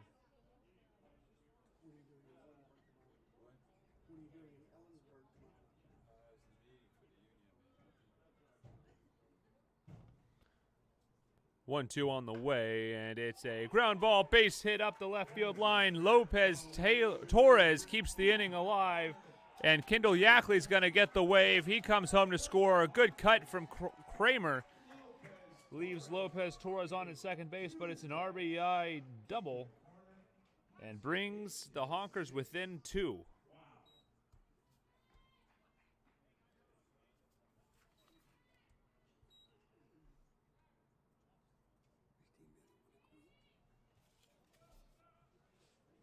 In climbs Shane Vogt. 0 for 1 with a strikeout. He's walked twice and scored a run, as Bishop will come out for a quick mound conference.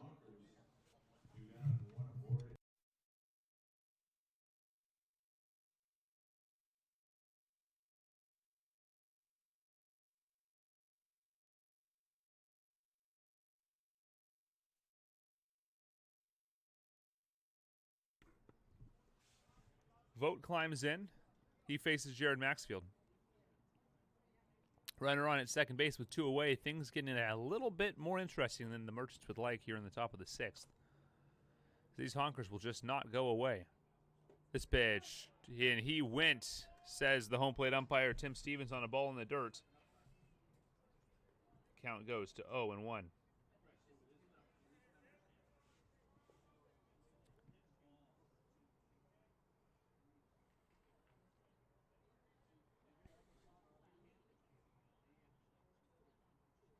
Long hold from Maxfield.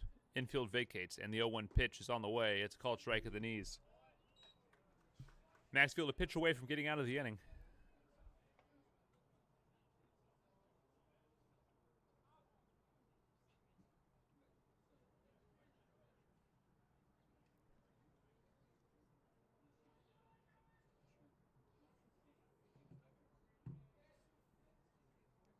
Oh, 2 pitch. Swing and a miss.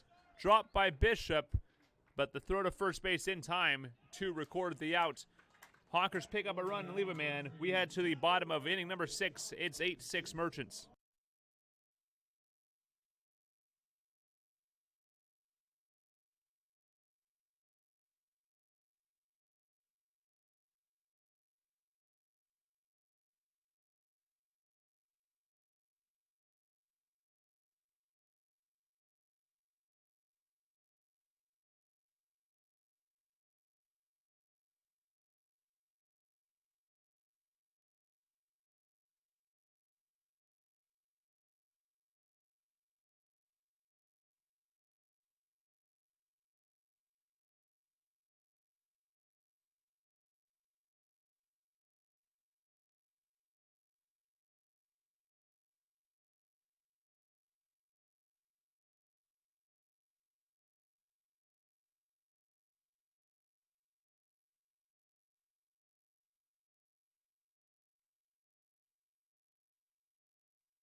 Welcome back. McInerney still on the mound for the Honkers. First pitch to Bishop is down low. I guess his fielding changes.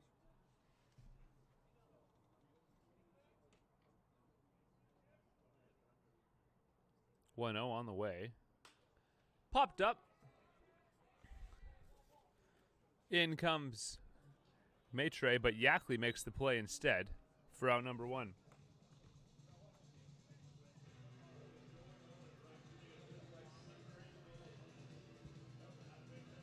All right, with 1 down, stepping in next for the Merchants will be the shortstop, number 7, Cole Kramer. Cole Kramer climbs in. He's 1 for 3 tonight. A pair of runs scored and a single in the 3rd. McInerney's pitch bounces in.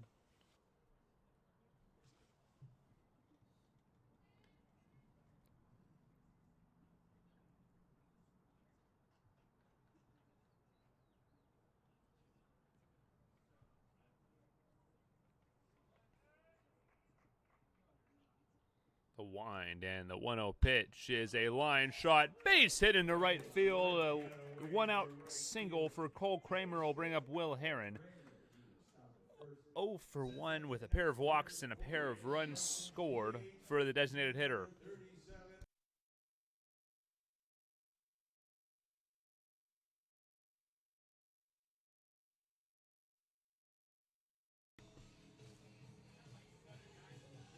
Will Henry followed by Kason Taggart, who's 2 for 2 with a pair of RBIs and a walk. Meat of the lineup doing work tonight for the Merchants. Here's the pitch. It's a well hit off the glove of the shortstop. That's going to be a base hit into left field. Runners on first and second with 1 away for Kason Taggart. 6 runs on 8 hits, no errors for the Honkers. 8 runs on 11 hits, 2 errors for the Everett Merchants.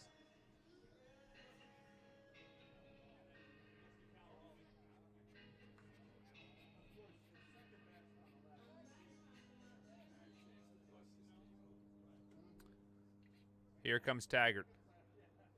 Great game tonight, a single and a triple, 2 RBIs and a pair of runs scored to go with a walk.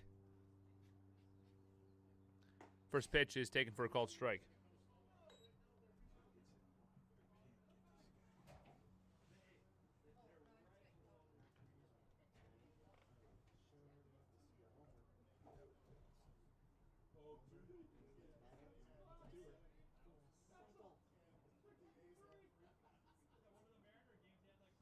Oh, one away. This ball is laced into center field. Inamoto looking up, and it's off the fence. Herron's going to get the stop sign at third, and Taggart with a double off the wall. And someone in the press box called a home run, and that was just a couple feet shy of being correct.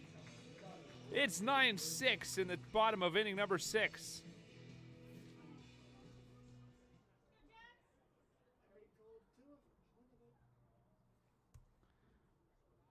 Out comes the Honkers manager. Looks like we're going to get a pitching change. We'll take a quick break. 1 away, 9-6, Merchants lead in the bottom of the 6th.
Welcome back. Jackson Henderson, 2 for 3 tonight with 3 RBIs and a run scored. He's up to bat with runners on second and third after a Kason Taggart RBI double.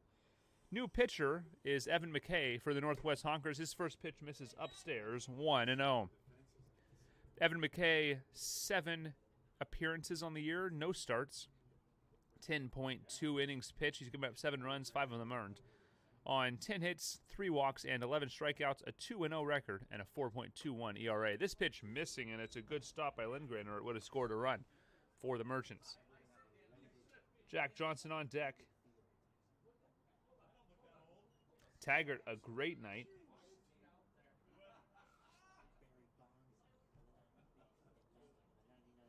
Taggart is a home run away from the cycle. He stands on second base. This ball lines foul. So cycle watch the rest of the night for Case and Taggart. Runners on second and third, 1 away. Jackson Henderson up to bat, looking to add on a couple insurance runs for the Merchants. They lead at 9-6.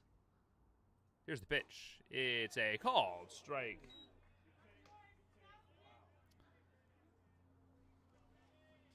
Tim Stevens saying that caught the inside corner of the plate.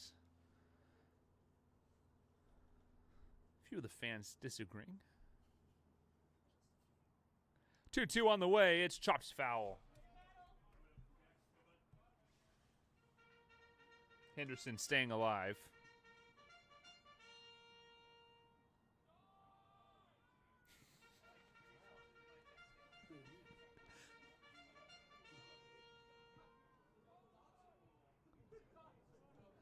Merchant bullpen taking part in the charge chant, and has big swing and a miss on a breaking ball. Jackson Henderson down on strikes.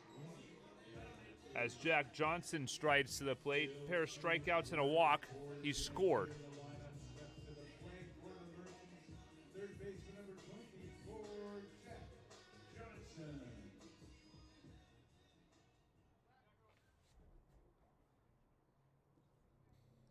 Jack Johnson was actually hit by the pitch. This chopped, just foul.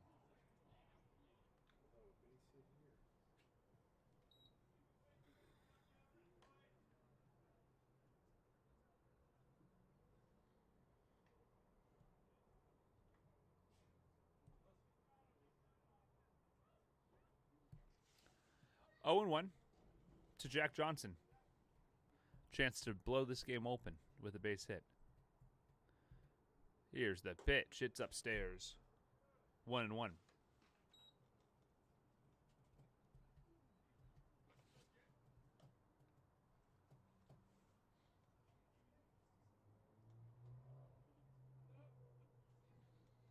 McKay comes home. The 1-1 with 2 away is a foul ball. And someone in the Merchants dugout making the barehanded play. He's quite pleased with himself. Gage Nagy with the good hands. Counts 1-2 with 2 away and 2 on here on the bottom of inning number 6. Merchants lead by 3, and this ball fouled away. Johnson staying alive.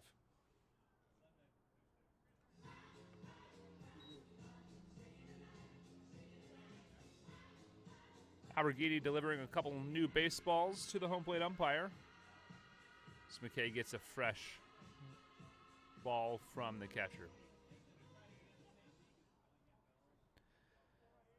Merchant's pen's been quite quiet.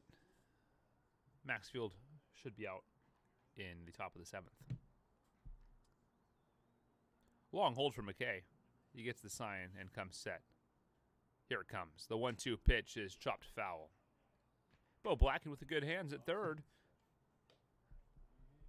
Makes the play from the coach's box. And the count stays 1-2.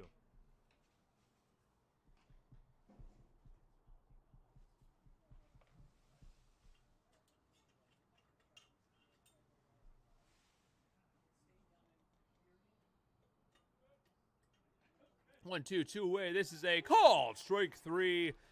And Jack Johnson knew it. He walks back to home plate, or back to the dugout, leaving 2 men aboard. Merchants pick up a run and lead things 9-6 as we head to the top of inning number 7.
Abiel Gonzalez climbs in to bat.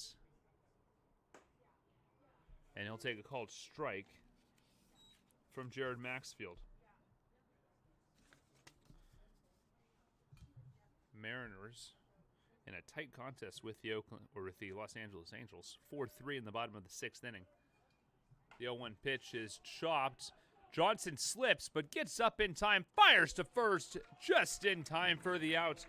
Way to recover, Jack Johnson. He makes a great play for the out. Hayden Matre climbs in. 1 for 2 with a walk and an RBI.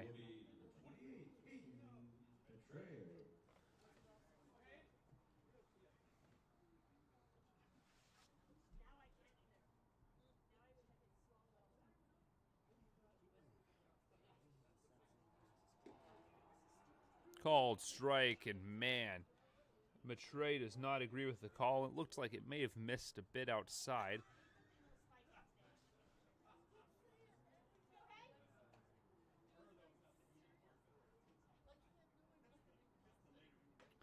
This ball is called high, 1-1.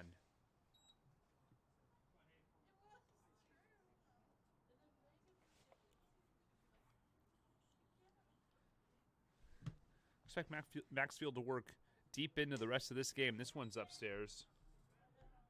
2-1. If he can stay out of trouble, this might be the last pitcher you see from the Merchants tonight. He regularly gave the Merchants quite a bit of length in 2019 and 2021. This ball fouled away. Count even to 2-2. Where's the kaboom? There was supposed to be an earth-shattering kaboom. Cameron Padron on deck.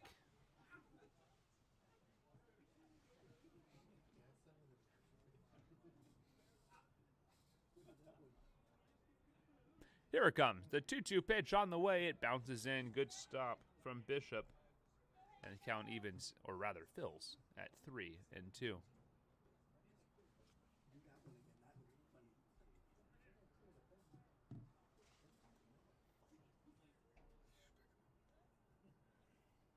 Maxfield delivers the payoff pitch on the way. It's skied high into center field. Witt over, he charges and will make the play in shallow right center field for out number 2. That'll bring up the first baseman, Cameron Padron. All right, now with 2 down, next hitter will be number 19, Cameron Padron.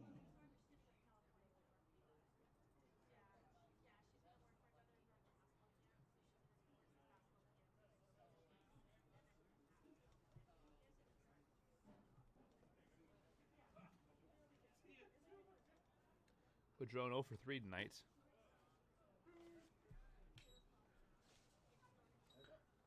Called strike.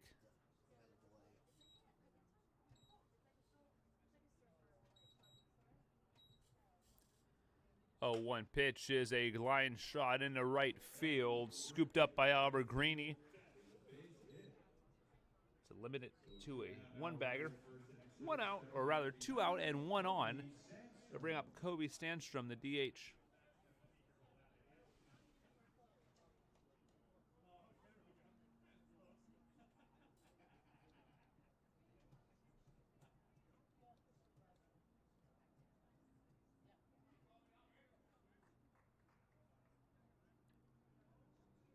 Maxfield from the stretch. Here's the pitch. It's fouled away.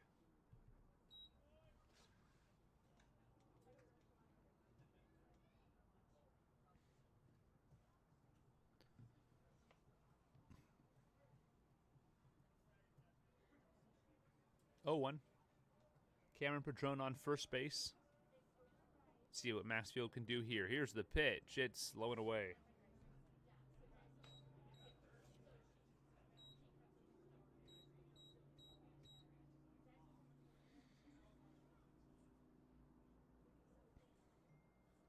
One and 1, 2 away. Here's the pitch. It's skied, lifted. Witt, he's under it. A couple steps to his left and makes the play for out number 3. The Honkers strand a runner, and we head to the bottom of the 6th inning, or rather, the bottom of the 7th. Merchants lead at 9-6.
Welcome back, bottom of the frame. McKay's first pitch misses to Kai Alberghini. Bottom 4 in the order of struggle tonight for the Merchants. They're combined 2 for 12. This pitch is a called strike on the inside corner, 1-1. In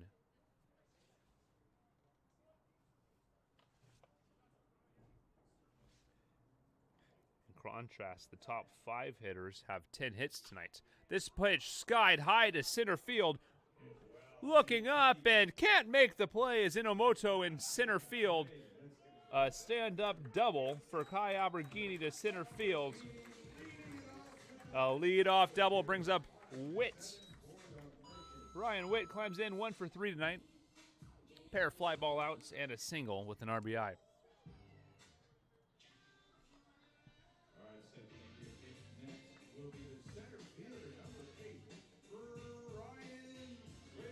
Kai Alberghini not appreciating my disrespect to the bottom 4 in the order, I don't think. Single with a pretty solid rip to center field.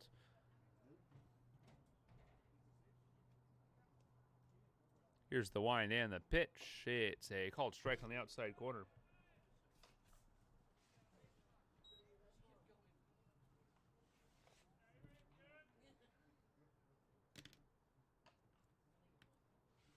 Jackson Henderson warming up for the Merchants in the bullpen. And a balk is going to advance the runner. Second balk of the ball game by Honkers pitchers.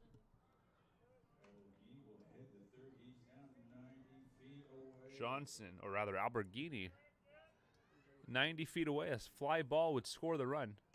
Here's the pitch. Infield is in for a play in the plate, and it's a little bit inside. Evens the count at 1-1. Merchants scored 10 runs in Wednesday's contest with a chance to score 10 here with a base hit or a hard hit fly ball. And a balk called, and it's going to score the run. Third balk of the game. It plates the Merchants' 10th run of the contest. It's now 10-6 in the bottom of inning number 7.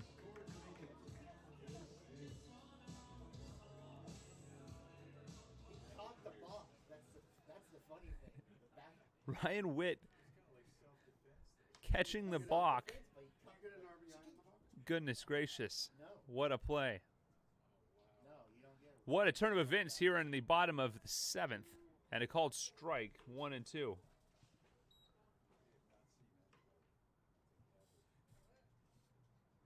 Bishop on deck.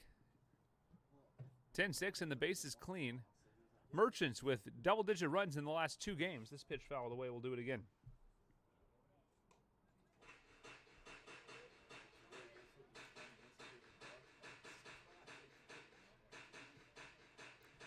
Merchants have now scored at least 10 runs in 3 games this season. They're 1-1 in games in which they scored 10 or more runs. This pitch outside, 2-2.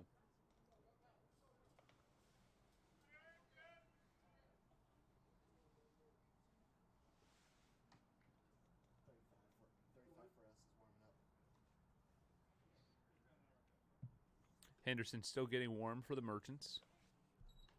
Pitch outside.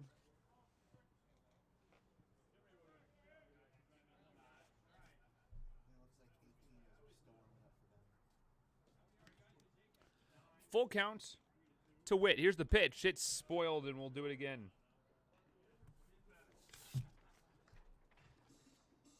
Tanner Braun still getting loose for the Honkers, just in case things get a little hairy for Evan McKay. He's already allowed a run in the inning.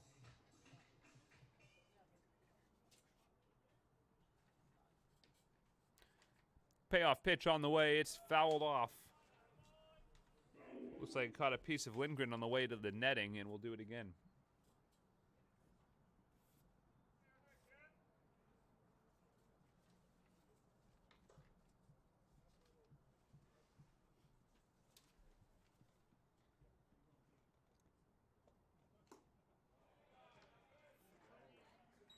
Foul tip. Strike out. And that will bring up Teddy Bishop with 1 away.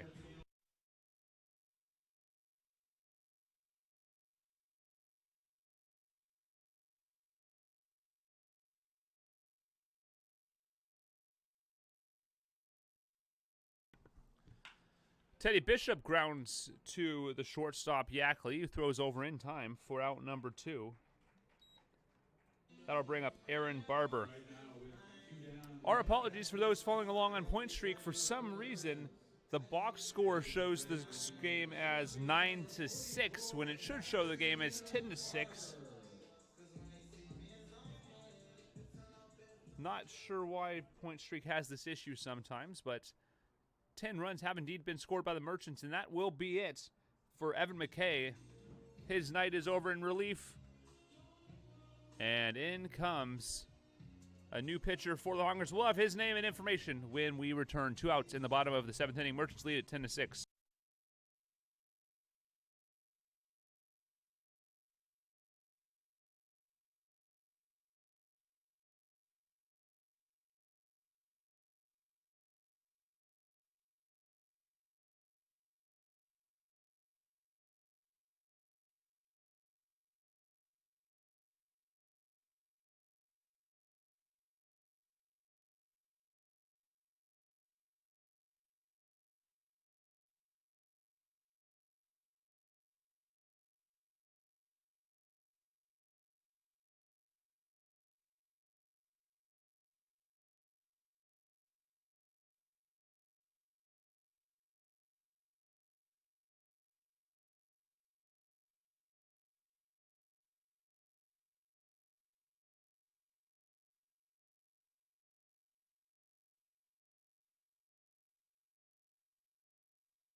Welcome back. New pitcher for the Northwest Honkers is Trent Paulson. He closed the book on Evan McKay. Gave up 1 run on 1 hit, 3 strikeouts in an inning and a third. Called strike on Barber. Paulson on the season, 5 appearances, 2 games started, 19 innings pitched. He's given up 8 runs, 6 of them earned. On 14 hits, 13 walks, and 13 strikeouts, 0-1 record. He has a save and a 2.84 ERA. Called strike, quickly 0-2 on Bishop with 2 away and the bases empty.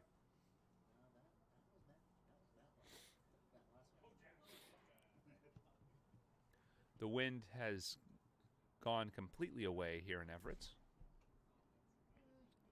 This pitch fouled off. We'll do it again.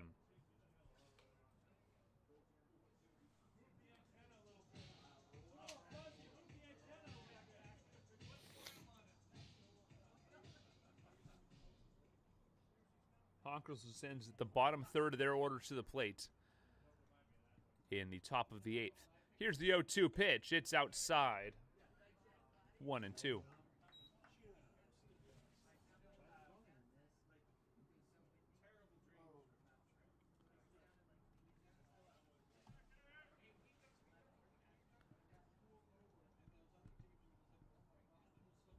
One-two pitch is lifted into the right center field gap. Lopez Torres over and will make the play for out number 3. Merchants pick up another run. We head to the top of the 8th inning. It's 10-6.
Welcome back. New pitcher for the Merchants. Tyler DeVries making his Merchants debut. You can close the book on Jared Maxfield. 2 innings of 1-run ball. He gave up that single run on 3 hits, no walks, and 2 strikeouts. 35 pitches, 27 of them for strikes for the Merchants. Jared Maxfield. Top of the 8th inning, Kendall Yackley to face DeVries. Here's the pitch. It's a called strike.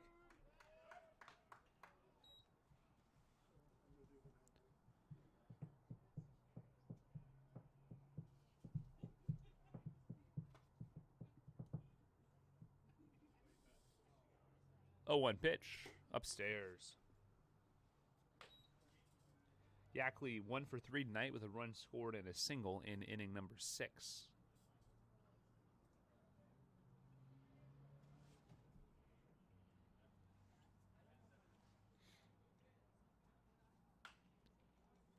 Chopped foul.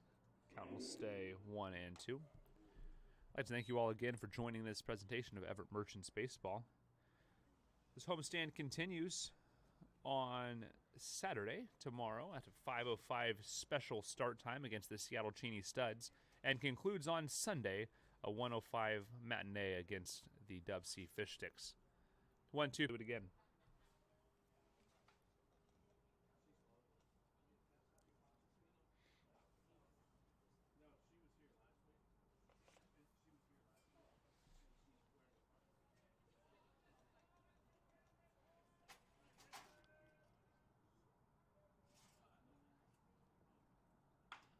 Well hit ball, lifted. It's falling, and it's going to drop in for a base hit in front of Henderson. A single to lead off the inning for the Northwest Honkers.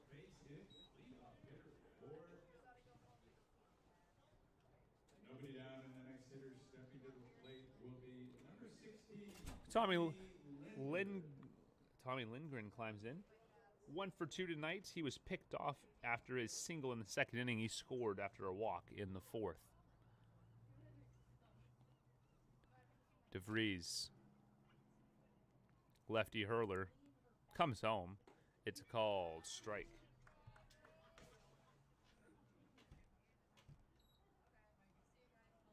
Six runs for the Honkers, 10 runs for the Merchants. Here's the pitch. It's upstairs. 1-1.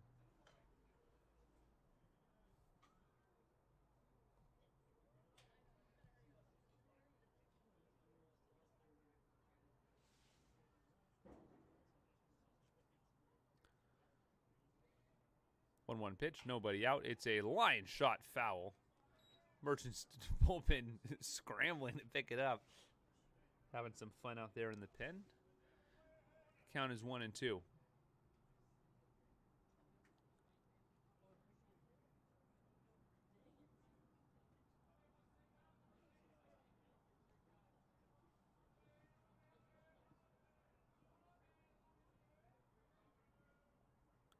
One-two pitch on the way. It's inside. 2-2.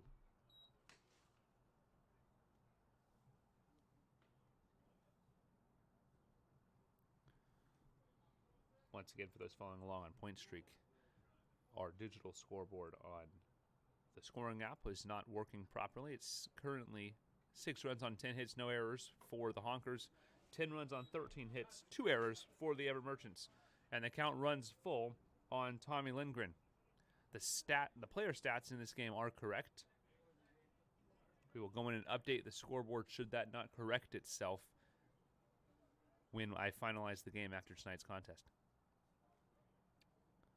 Payoff pitch on the way. It's inside and 2-on with nobody out here for the Northwest Honkers, and things are getting interesting with Inomoto climbing up.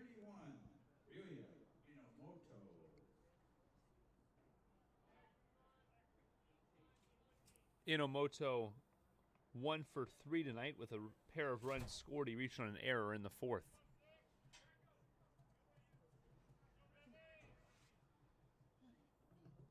Merchants will send batters 2, 3, and 4 up for the in the bottom half of this inning with Case and Taggart on cycle watch. All he needs is a home run. Inomoto climbs in to his left-handed batter's box.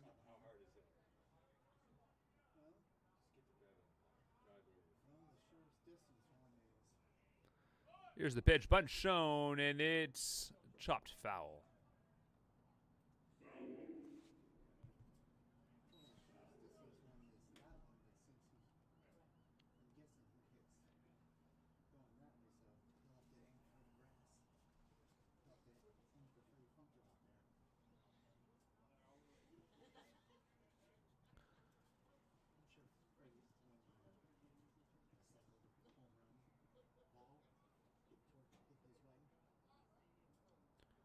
DeVries from the stretch. He delivers. The 0-1 pitch up and in. Evens the count at 1-1. couple pitchers working in the Merchant bullpen, just in case. Best bet would be just try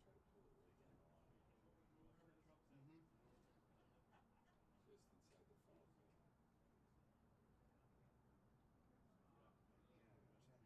Just inside the foul zone. 1-1, bunt shown, pulled back, it bounces in. Everyone back safely, it's 2-1.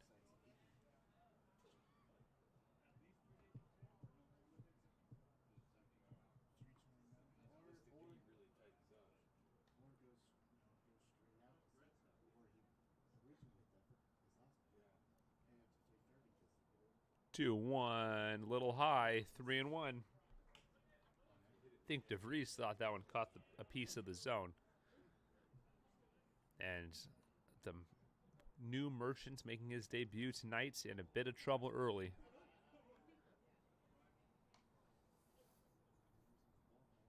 Bullpen is not ready here.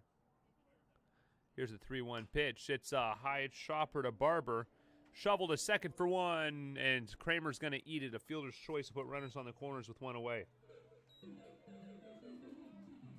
right, now there's one down for runners at the corner. We head back to the top. Leadoff man, Yalex Lopez Torres climbs in. Lopez Torres. 1 for 4 tonight. He reached on an error as well and drove in a run in the 6th.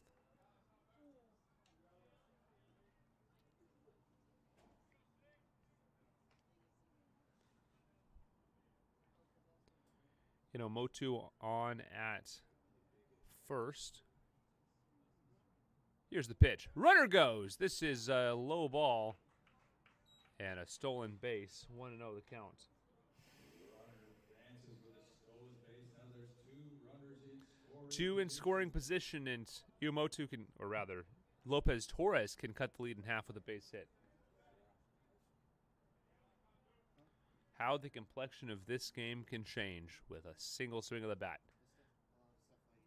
DeVries delivers. It's a little bit outside. 2-0.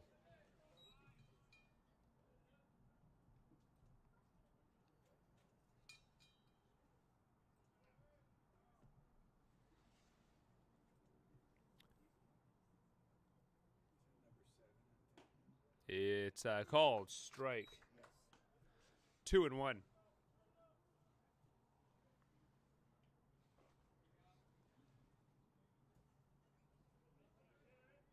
Pinch hitter warming up on deck. Will get his number when he comes up. Here's the 2-1 pitch. It's a swing and a miss. Great pitch from DeVries. Got him on the breaking ball. Noah Christensen will pinch hit for Shane Vogt. Count is 2-2. See what DeVries can do here. Deep breath and the delivery. On the way, it's a little bit inside. It'll fill the count at 3-2.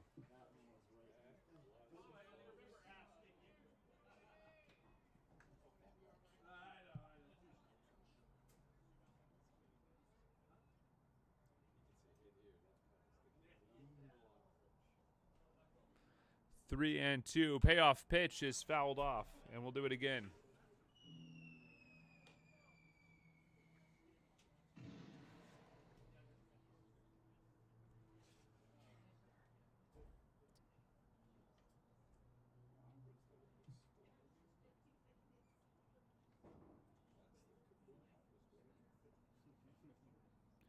The payoff pitch on the way. It's a swing and a miss. The Alex Lopez Torres strikes out. And the home plate umpire calls time. And he'll have to call the umpire over and talk something over. Not sure if he was on the lineup card, perhaps.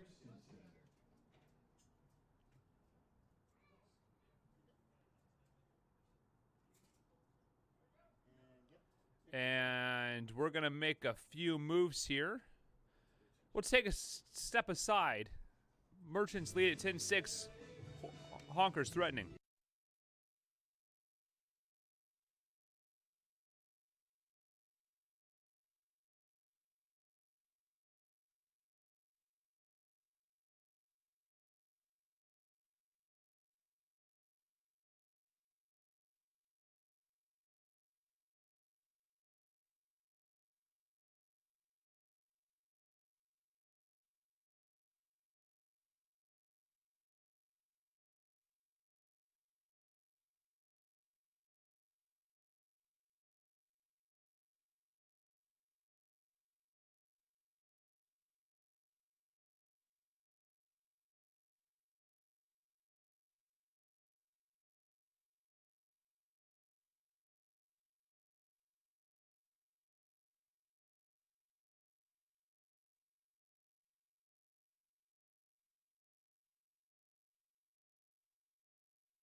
Welcome back. A couple of moves.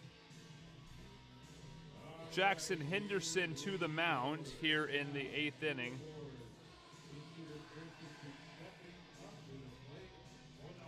And the designated hitter, Will Heron, will play in left. And the pinch hitter, Noah Christensen, for the Honkers with runners on second and third. It's a called strike to lead things off here for Jackson Henderson. Here's the 0-1. It's a flare shot. Underneath it is Barber. He makes the play for out number 3, and that'll retire the side. The Honkers strands 2 on in scoring position. We head to the bottom of the 8th inning. 2-3-4 coming up for the Merchants. They lead at 10-6.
Welcome back. Bottom of the 8th inning.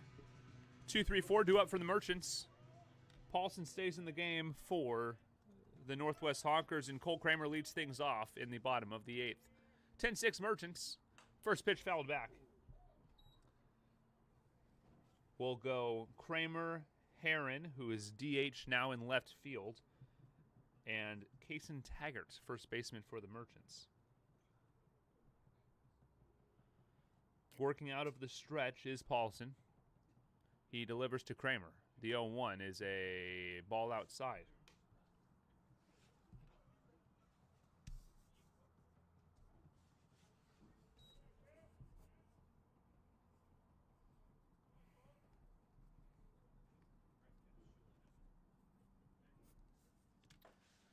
This is a called ball. Looks like it caught a piece of the plate from this angle, but hard to say on that outside edge.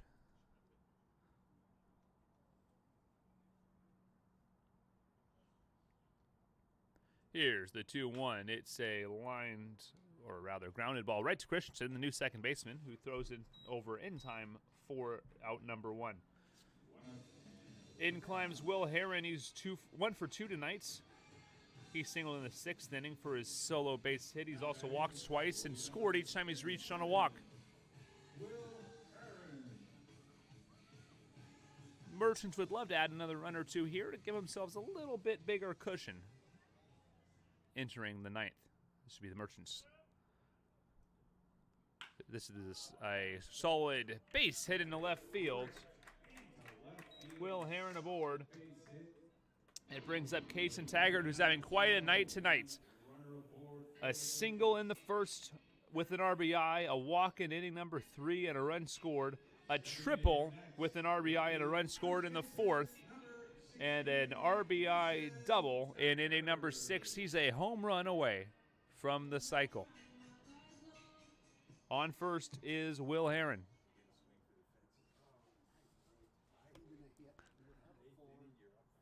Here's the stretch, and the pitch is a called strike.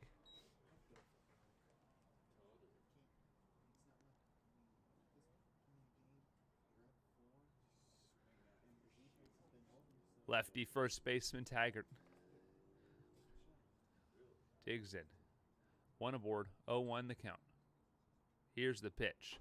It's a cold strike. Might have gotten squeezed there a little bit on the inside part of the zone. And the count quickly 0-2.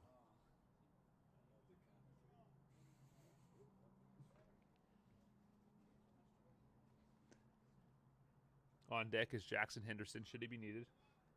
Left fielder turned pitcher. Here's the move to first instead of a pitch. It's not in time. No wind helping him. This will be all his home run if he can get one here.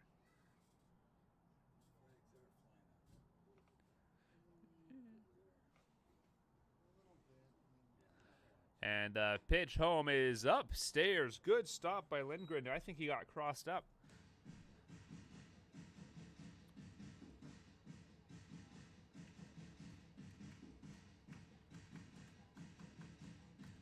Likely the last plate appearance tonight for Case and Taggart.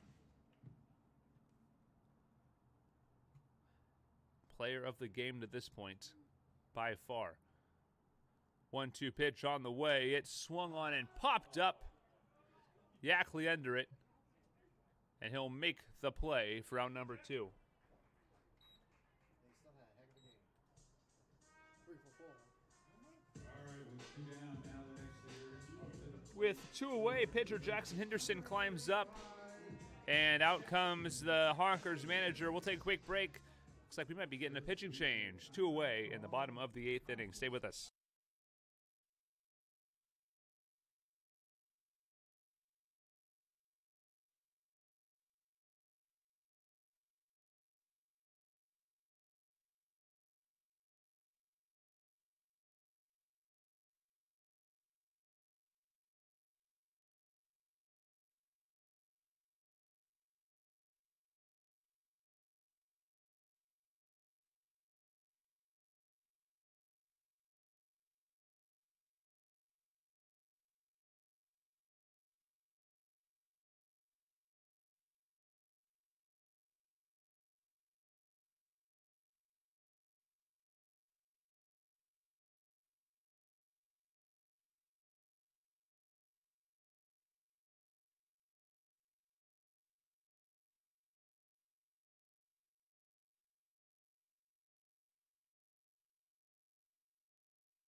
Welcome back. Jackson Henderson digs in, faces new pitcher for the Northwest Honkers, Tanner Braun. Braun pitched in 2 games this season, 5 innings pitched. He's given up 7 runs, but only 3 earned on 5 base hits, a walk, and 8 strikeouts. No record, and a 5.40 ERA. Ground ball. Gonzalez has got it. The throw to first base in time. 1 pitch, 1 out, and that will retire the side. We head to the top of the 9th inning. Merchants Completed 8 full innings. In the bottom of the 8th for the Merchants. need to prevent 4 runs from being scored, and they'll wrap up their 3rd win of the season. Runner left aboard. Stay with us.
Welcome back to Everett.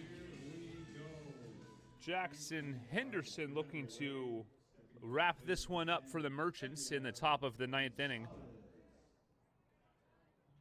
Abiel Gonzalez lead things off for the Honkers in a first pitch ball outside.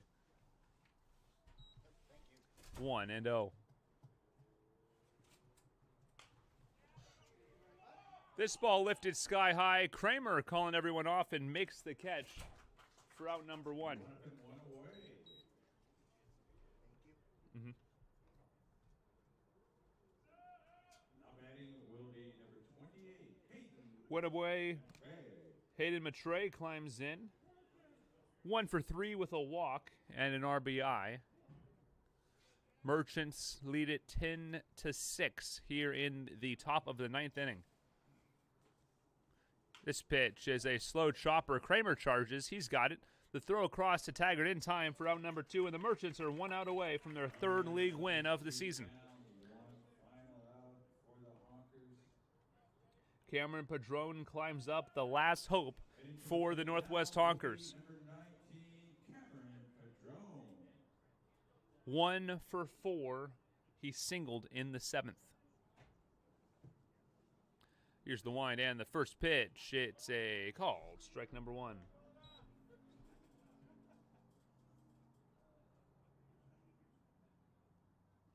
The 0-1 is popped up. This could do it. It's going to be a tough play. Kramer over and in time. He makes the play, and that will retire the side. Your Merchants win the contest 10-6 over the Northwest Honkers and take a 1-0 series lead against Northwest. Merchants move to 3-5 on the season, and that is a big win for your Everett Merchants. Tomorrow, rivalry nights as the Everett Merchants host the Seattle Cheney Studs in their first meeting of the season. They'll play 7 times this year, including tournament play. Until then, that first pitch at 5:05 p.m. available right here on the Everett Merchants YouTube channel. Until then, I'm Sean O'Connor, the voice of the Everett Merchants. Have a good night, everybody.